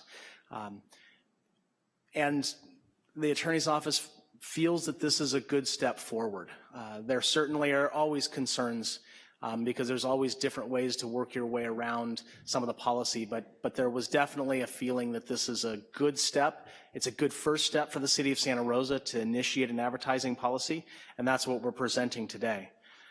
We estimate that if things go well, this could generate for City Bus, as an example, up to about $50,000 worth of additional revenue to offset some of the structural issues that we're having in that division. Just to give you a quick snapshot of the types of categories that we would be prohibiting, it's a pretty lengthy list. It's pretty comprehensive. There's a little bit more detail relating to some of these. I won't go into all of those details. If you have questions about anything in particular, I'm sure I'd be able to do my best at responding. If not, hopefully Ms. Gallagher can help me with the definition. But we do feel that with all of these items incorporated, there's very little that could be pulled in outside of this that we feel would be a potential threat to the city. So with that said, the Transportation and Public Works and Finance Departments are recommending that Council, by resolution, adopt Council Policy 000-69 titled Advertising Policy and Guidelines. And I'm here to answer questions. I also have, I see Kim Nadeau in the audience for parking if there are questions relating to their interests as well. All right. Thank you, Director. I'm going to start you off with a couple of easy questions. First and foremost, I noticed Section 2.4.4 of the policy is alcoholic beverages marketed to youth. I noticed we specifically say all tobacco, all cannabis, all violence. Why is there a delineation on alcohol based on who it's marketed to? And have you seen in other policies that they've just done a blanket ban on advertising related to alcohol? I would say yes to all of those. There are absolutely policies out there that just ban any advertising associated with alcoholic products. There are others that are silent relating to specific advertising for youth. In this particular case, alcoholic advertising is big business. Not that big business needs to drive the industry, but we feel that there is a potential for that to be to work. Realistically, we're happy to listen to concerns and to make adjustments as necessary. Again, this is our first go around at a citywide advertising policy. We're starting from this point, and it seemed the attorney's office was comfortable with that language. I think my preference would be to slow walk us into this, and that might be a good discussion point. Who's going to sell the advertising, and who's going to review the advertising? So that is a decision that has yet to be made. There are a couple of different opportunities the way I see it. One is there could be a citywide program where we're hiring as a city an advertising company, and that advertising company would be provided by different departments and different portions of the organization, the different venues where advertising could occur, whether it be on a bus, a shelter, the side of, the interior of a building, a parking meter kiosk, the fence of a Little League ball field. There are different areas where advertising could occur, and we would leave that up to the advertising company to determine what advertising best fits those specific locations within the rules of the policy. So that would be one option. The other is for each individual department or the city as its own entity to go and solicit advertisements for individualized components. Transit might look to advertisers just for the buses and the shelters. Parking may take it upon themselves to go and look for advertisers specific for their features as well. So we haven't really gone into a level of detail at this point. I think we wanted to see if the advertising policy fit first and if the council was willing to move forward with that before we got into a broader conversation about how we would want to implement the policy. Okay, council questions? Councilmember Sweathelm. Thank you. What discussions were had around the public safety buildings? We actually didn't have any specific conversations about public safety. So then I guess I have some concerns about either fire or police or public safety buildings being included in this. I could just see a tremendous amount of conflict in any type of advertising where it just leaves me a little bit uncomfortable. And I certainly understand that. Again, this is the intent of this is not to proliferate advertising throughout all of the portions of the organization. It really is to provide targeted access for advertising in certain spots where we feel there's a benefit to that portion of the organization. From a transit standpoint, again, it's offsetting revenues that help us get there. From parking, it's offsetting revenues and providing an opportunity to potentially learn more. For recreation and parks, it could be offsetting maintenance costs associated with that or cost of providing concession type services. I don't think any of us had the intention that we would be specifically looking to advertise in areas where it really didn't belong. And I appreciate what you just said there, but I didn't read intention anywhere in the policy. 5 years from now, it may be someone's great idea. Look at the NBA on their uniforms. They're now advertising specifically on the uniform. I have a great concern with that. And when you also, where would the revenue from this advertisement go? Back to the general fund? So that's, again, a conversation because we don't have, so right now without the policy, we weren't actually discussing how we were going to differentiate the revenue. I can tell you from the transit standpoint, we're going to argue with finance vehemently that revenue needs to come back to transit. I think other departments might have the same thing. With that said, I know that in a lot of cases where we do rentals, that rental goes directly back to the general fund. So that is a discussion that we have not had. So the implementation of this policy is still not firm. We're really looking at, is the policy something, is the way the language set up, does that give council the comfort to be able to develop the implementation component? So for me, I guess I'm a little uncomfortable if we start, I don't want to say pitting one department against another. Again, use a police department as an example. ABC actually, different alcohol establishments pay a fee to help with the law enforcement impacts. That goes back to the general fund because general fund funds the police department to do those duties. Once we start, I think, quartering it up, it's almost like a couple different messages. So I'm not sure if I'm comfortable, especially with it, without it being delineated in the policy right now about where those funds would go. My comfort level, bring it back to the general fund. We get where this money was generated from, but I think it would be my personal belief would be it'd be best as we start slowly into this, let the city council recommend where those funds go back to. I'm certainly happy to take comments and feedback. All right, thank you. Councilmember Combs. Thank you, Vice Mayor. I share my colleagues' concern about the use of the phrase "to youth" and how that will be determined and decided, and why we would treat alcohol and cannabis differently in that way. In addition, there are many movements within communities to ban, tax, et cetera, soft drinks. So I would have some concern about soft drink advertisement on public buildings because of the health impacts of soft drinks. The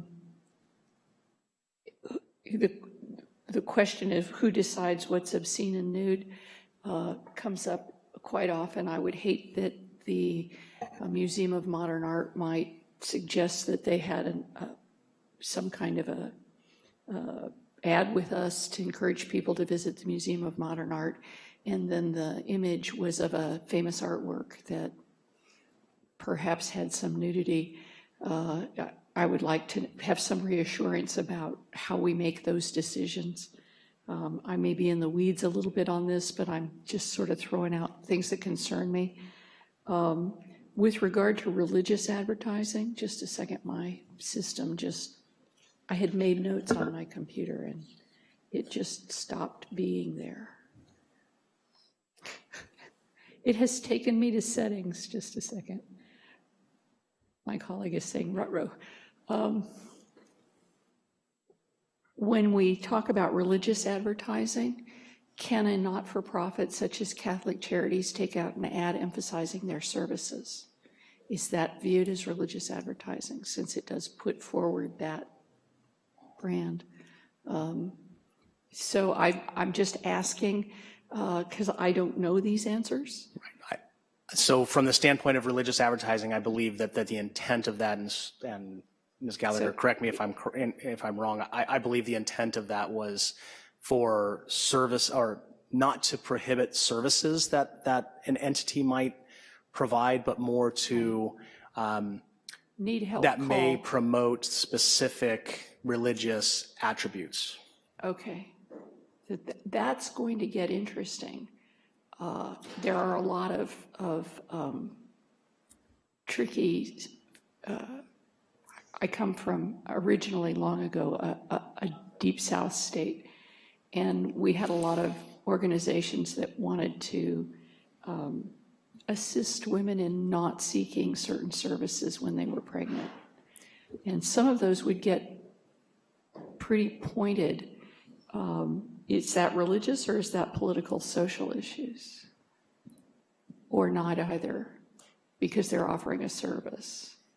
So if I may. You understand where I'm having trouble? I do understand. The way that the prohibition on religious advertising is written is that it prohibits advertising that, quote, primarily promotes or opposes religion or particular religions, religious issues, or religious doctrines. I don't think that language would include services, but I do understand that there is a gray area in there with respect to particular types of services that may be understood to be religious-based. Okay. I have this, once as a city we do, first I would love bus transit to have extra funding. I would love bus transit to have extra funding by having advertisements that don't offend anybody. I have real concerns about when the government starts regulating speech and which speech gets regulated. And we're going down that path. For example, Positive Images might have an advertising thing to talk about what their services are. Social Advocates for Youth could have something that talked about their services. As I mentioned, Catholic Charities might. I would be really concerned that any of those entities could fall under this, and yet I would like them to be able to talk about what their services are. But then that allows entities that I have some discomfort with to also talk about services that they're offering. And so I'm finding this really difficult. Having said that, I don't know the answer, but the intention language will be very, very interesting to me. I don't want to end up with any entity in our city looking like NASCAR drivers. I don't want the police to look like that. I don't want our bus drivers to look like that. Let's not go there. And I don't know how to say to you, okay, if we're going to do this, let's not do NASCAR driver type advertising where it's all over everything. I have real hesitation about naming rights to buildings and to other properties. And we've done some kind of naming rights stuff in a park in order to fund it. So, you know, where's the line? And I apologize that this is the question that I'm asking. And where are we with public outreach? I'm not sure. How much have we talked with the general public about this? This has not been brought to the general public. So this is the first step. This is This is a step. This is a step looking at the policy. Okay, I certainly couldn't go up or down today. What are we being asked to do? So with this? I'm going to make a recommendation based on, I'd like to get the rest of the council's input, and then I will work with staff to bring something back in the budget. I think in the budget process to look at this. I think getting all this input is really important right now, but I don't want I want to be able to answer, the staff to be able to answer some of these questions without the pressure of a resolution hanging over this particular item. And so I think let's get the input from the council members that are available, and then we'll bring something back based upon the input that's generated here. Thank you very much. And if I may, also I wholeheartedly agree with the city manager on that. But also just in response to some of your concerns, particularly with respect to the religious advertising and political and social issue advertising, and for the benefit of the council members who would like to comment, it is critical that in each of these categories that we remain viewpoint neutral. And so you are exactly right. If you have concerns that you are not willing to see advertising on city facilities within that category broadly, whether it's something that you support or don't. Keep that in mind in terms of how this policy is drafted. So both viewpoint neutral and a uniform application across the board. Thank you, Ms. Gallagher. Councilmember Olivares. Thank you, Vice Mayor, and I agree with that, because I think whatever we decide has to be defensible, right? If somebody challenged what's in here, because I was going to suggest I would have a concern about the advertisement of firearms on buses, for example, and and I don't know where that lies as far as being defensible or not. So I would support having this come back, because I would like to have the budgetary discussion as well be part of this package. And also the actual selection process, and what is the process on approving an advertisement wherever it's going to be on a bus or within a building. Councilmember Tibbetts. Thank you, Mr. Vice Mayor. Personally, I think this is more innocuous than we are making it out to be. I think it's a good way to generate revenue to support a lot of programs that need it, particularly the city bus, which we know is all ailing at the moment. So I would support it going forward, but I can see that my colleagues have questions, and I think those questions have to get answered. So that's what I believe. All right, so what I'll do is I'll still open it up for public comment, and we'll bring this back in the budget instead. So I've got one card on this, Ms. Seeley.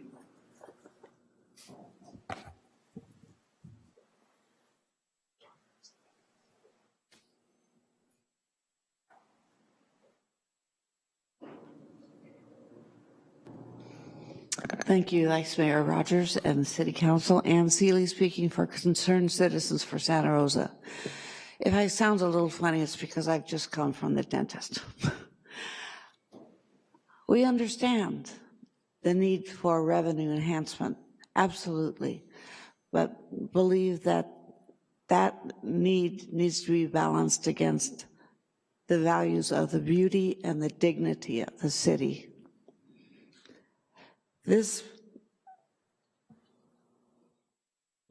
as well as, I meant to mention secondarily, the potential for lawsuits, as First Amendment lawsuits, if ads are turned down, and having to defend against those lawsuits.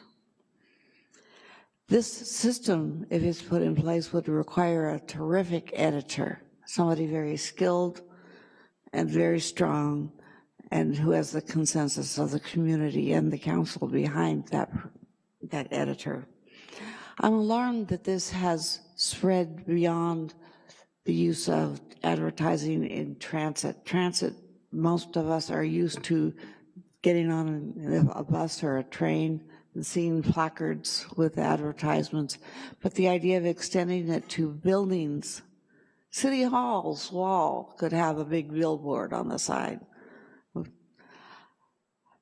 And parking structures, things that have more permanence, and that will be one of your guidelines. You have to decide on what is the permanence, what is the longevity of an ad. So I would suggest you proceed with this very carefully. Thank you. Thank you so much, Ms. Seeley. That's the only card that I have on the item, so we will bring this back for discussion during the budget. Item 14.2. Thank you for your feedback.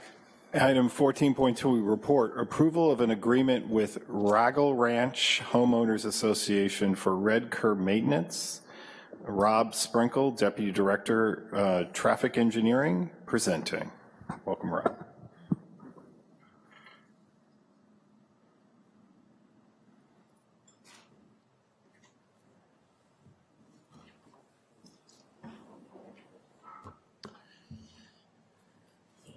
Good evening, Vice Mayor Rogers and members of the City Council. Today I'm here to bring forward the proposed agreement between the City of Santa Rosa and Raggle Ranch Homeowners Association for the maintenance of red curb within their subdivision.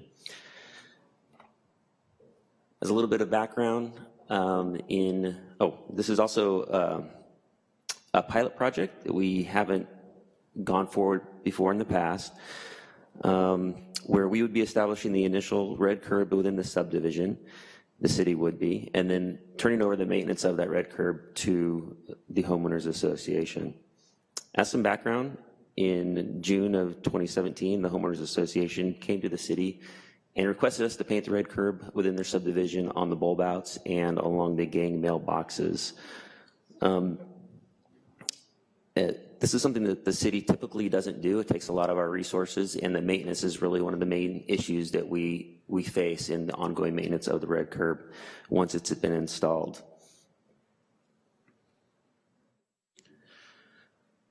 Additionally, the parking in front of mailbox. So the reason we don't do that in front of in the intersections and along the bulb outs is there's already vehicle codes that prohibit this from occurring from the enforcement side. In the gang mailbox areas, however, we don't have any laws that prohibit people from parking in front of the mailboxes, but it's common courtesy that people typically don't do that. And as we've been moving forward with a lot of these subdivisions during our analysis of this, this issue, we're finding that we're coming in contact with this more and more often, whereas the lots and subdivisions become narrower and narrower, the frontage basically becomes less. And that takes away opportunities for people to park near and in front of their homes. And so they get more creative with parking, trying to get closer to the homes where they park. And they often park on the bulb outs or in front of mailboxes where maybe they wouldn't normally park to be more courteous. The primary benefit of this agreement is basically to relieve the city of the maintenance, the ongoing maintenance of this red curb in the homeowner area for Raggle Ranch. And again, this is a pilot project that we're proposing to see how it goes and see if it could work in other neighborhoods as well.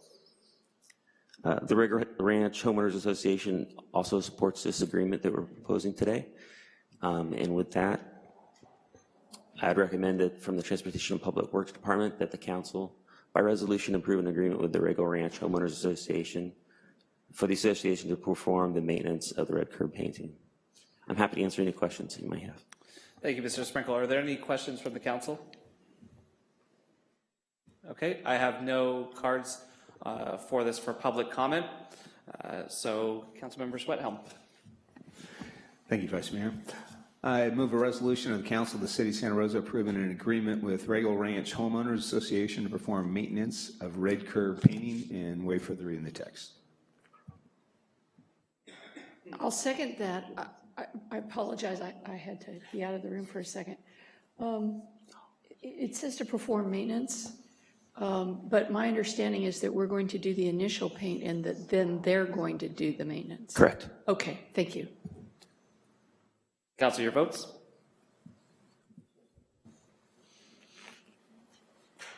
That passes with 4 ayes, with Councilmember Oliveros abstaining. So we have no public hearings or written communications tonight. I will go back to the remaining public comment, starting with Christine Hewicks, followed by Emily Wong.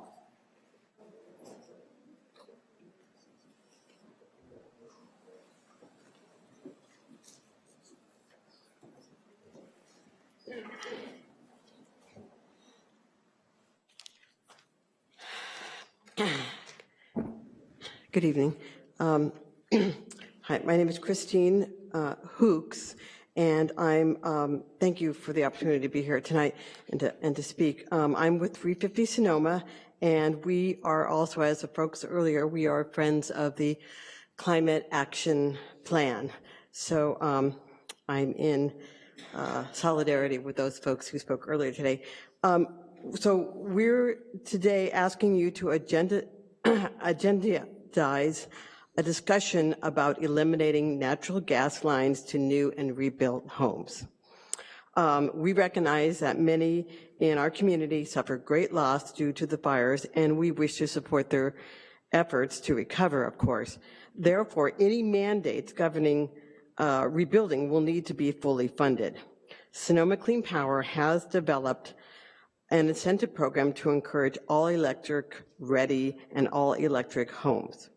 If Santa Rosa City Council passes a moratorium on additional natural gas infrastructure, the incentive program from Sonoma Clean Power could be used as a basis for subsidizing rebuilding costs.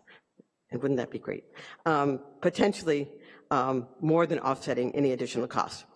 So we know for sure that homes of the near future will be all electric.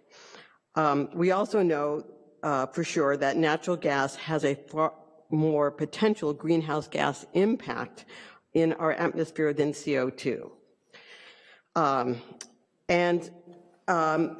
We are just now beginning to really understand the full extent of leakages and the natural gas supply chain, and we have seen what examples like Elysio Canyon and how long it took to get that under control.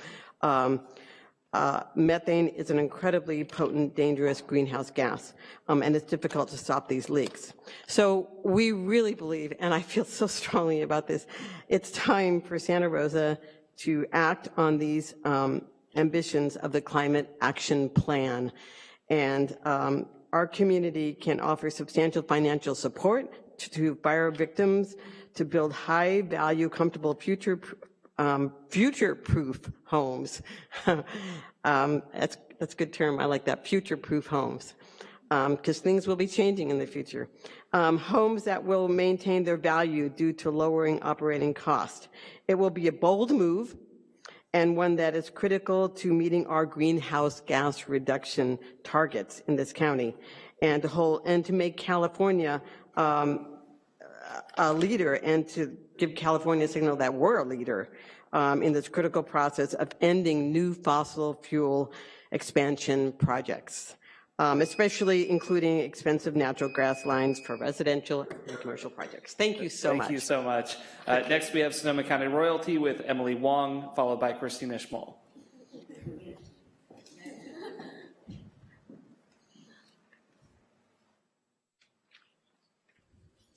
Hi, I'm a little sick, so I don't know how loud or how quiet I'm speaking because I can't really hear. But my name's Emily Wong. I'm Miss Sonoma County's Outstanding Teen for 2017, so I'm about to give up my title this Saturday at our competition. Hope to see you all there. A little background behind me. I'm a resident of Santa Rosa, the lifetime resident. I go to Santa Rosa High School, thank you, Jack Tibbetts, for judging our Mr. Panther. We had that last weekend. Yeah, I go to Santa Rosa High School. I'll talk to you a little bit about some of the appearances I made. I'm not lying when I say I've made 50 out of 60 appearances in Santa Rosa. The last couple appearances I made was at the Roseland festival thing. I actually didn't know that Roseland wasn't a part of Santa Rosa until a couple of years ago, and when I went there, I had no clue why I was there, and then I realized, wow, Roseland actually wasn't a part of Santa Rosa until now, so I definitely got a lot of knowledge and information about that. And then I also made an appearance at the Women's March, which I've never been to a march or to a rally or to stand up for my rights, and that really informed me and gave me knowledge about the rights and the things I have to stand up for, so that was definitely a great thing to do. I love the new courthouse square. I've probably made 6 appearances there, including a tree lighting, the Wednesday night market, which I am absolutely in love with, and the 2 fire gatherings, the one with the glow stick, the visual, and then the gathering, which I saw most of you there. And then the Women's March, the Wednesday night market. So this year has definitely been a whirlwind with everything going on. Yeah, I live in Santa Rosa, but I'm so incredibly thankful now that I've seen everything that's happened for this resilient county and for this resilient city. And thank you so much for everything that you all have been doing for us. We really appreciate it. And I'm so glad to live in Sonoma County and Santa Rosa. Thank you. Thank you so much, Ms. Wong. Ms. Schmoll, followed by the other Sonoma County royalty, Tony Giraldi.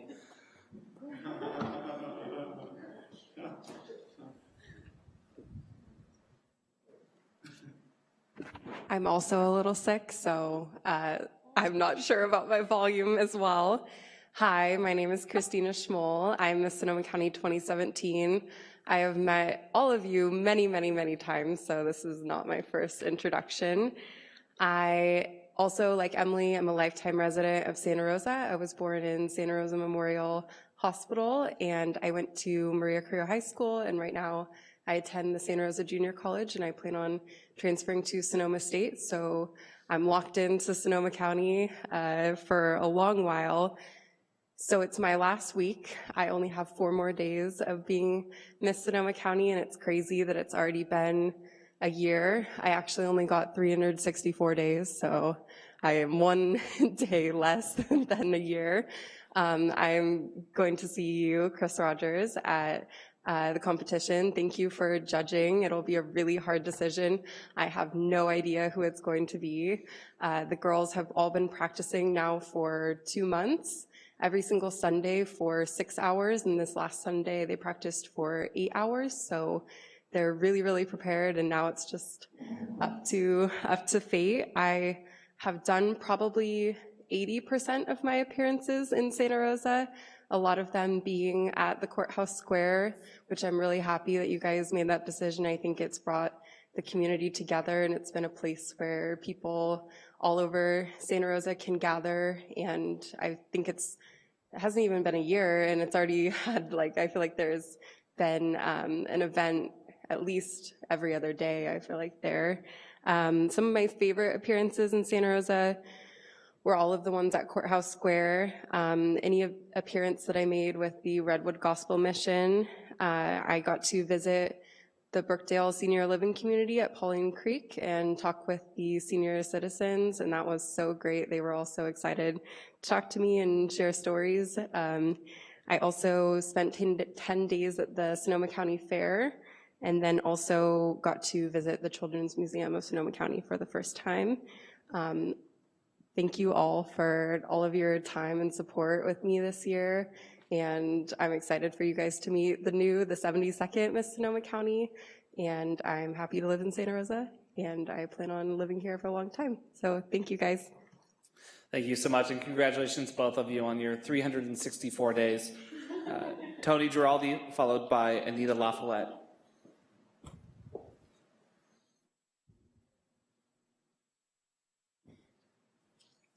Well, good evening, Vice Mayor Rogers, distinguished members of the City Council. It's a pleasure speaking in front of you this evening. My name is Tony Giraldi. I'm the General Operations Manager for Sonoma County Airport Express, which happens to be the primary sponsor of the Miss Sonoma County Scholarship Program. I'm also the Secretary and Appearance coordinator, treasurer of the program. It's a remarkable program. It's been in existence, we're going on 72 years now. Longest running program under the Miss California organization without a break. We've had 72, every year we've had a new title holder for the last 72 years. Our program is recognized for our title holders being so embedded in the community, making so many appearances and really being relevant to giving back to the community, being involved in the community. It's a program that young women here in Sonoma County are very fortunate to have available to them. This Saturday, we will have our 72nd Miss Sonoma County competition. We've got a remarkable set of ladies, group of ladies, there you go, that'll be competing. They are just one of the finest groups we've had in years. I'm just, as Christina said, it's really, the judges have a tough decision, which right now I'd like to thank our Vice Mayor for taking time out of his busy schedule to serve on the judging panel with 5 other members. It's going to be a great day on Saturday. It'll be a lot of fun. Every contestant is going to walk away with some scholarship money for future education, and we will be awarding our 72nd Miss Sonoma County and our 8th Miss Sonoma County's Outstanding Teen. They'll be making appearances all over the community. A typical title holder makes over 100 appearances a year, and also represents Santa Rosa, Paloma, the whole entire Sonoma County at the Miss California competition in Fresno in June. I would like to extend a formal invitation to those members of the council that are able to attend Saturday night. You will be recognized as a dignitary. You'll be introduced, and you'll be glad you went. It's going to be a great time. And finally, I would like to thank you for your support throughout the year and previous years of our title holders and our program. It's very much appreciated. So thank you. Thank you, Mr. Giraldi. Ms. LaFollette, followed by Elizabeth Nalon.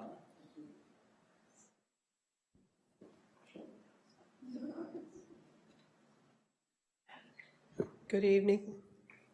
I just want to keep you posted on what's going on out at the encampment, because there are 95 people still living in tents.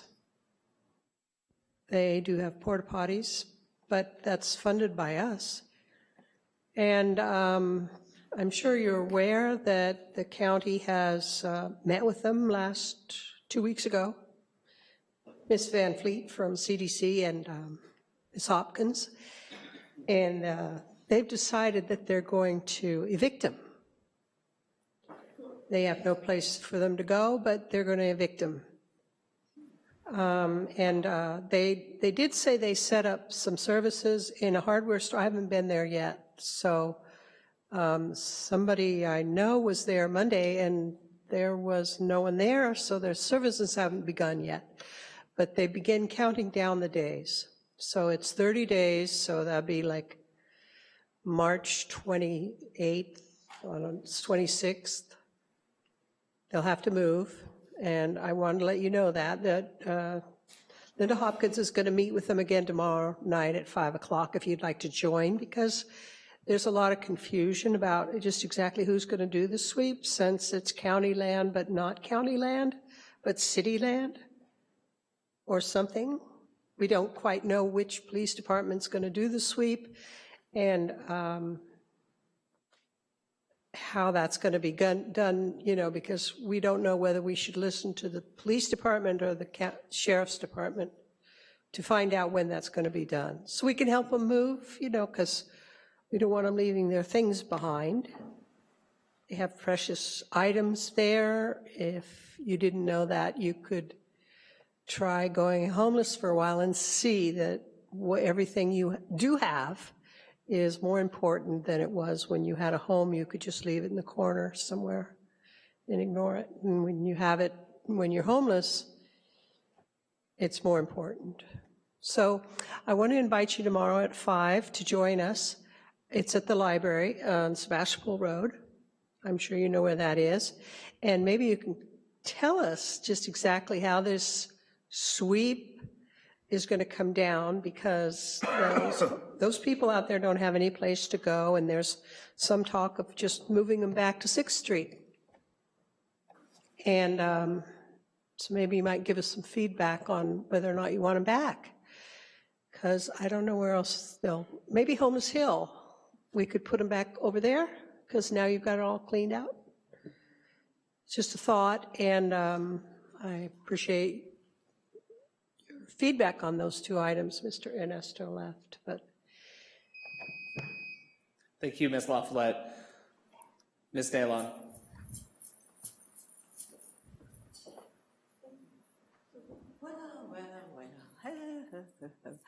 Well, just listening to the last speaker, I'm Elizabeth Nealon, and listening to the last speaker reminded me of a couple different ideas that different people have told me. Like, one was make Sutter Hospital into a homeless dwelling place. And the other one was use the parking lots, you know, like these parking lots like the one next to the Transit Mall at night, to house the people. At least they don't get rained on in there, and then have them all leave in the morning. This is a dear friend who, I won't tell you what he does, but because he wants to remain anonymous, so I'm not going to even tell you what his profession is. But I talk to a lot of people throughout the day. But mostly when I go to Berkeley to visit my homeless son, D'Artagnan, I listen to KPFA Berkeley radio all day, as much as I can on the Golden Gate buses. I'm so fortunate I haven't owned a car in like 7 years, but I think I'm about to do it again. It's not cool. It's not cool. The NRA has been bribing members of Congress for years, you know, to keep them from, you know, banning guns and things like that. You know, our government backs scripts that glorify war, like movie scripts. Like, they review them, then they loan them the arms and the bombs to make the movie, and we really support a violent culture with our awful government. I came to talk just briefly about Puerto Rico because what I heard on Berkeley radio was that after Hurricane Maria hit there, many countries, including Mexico, came to assist.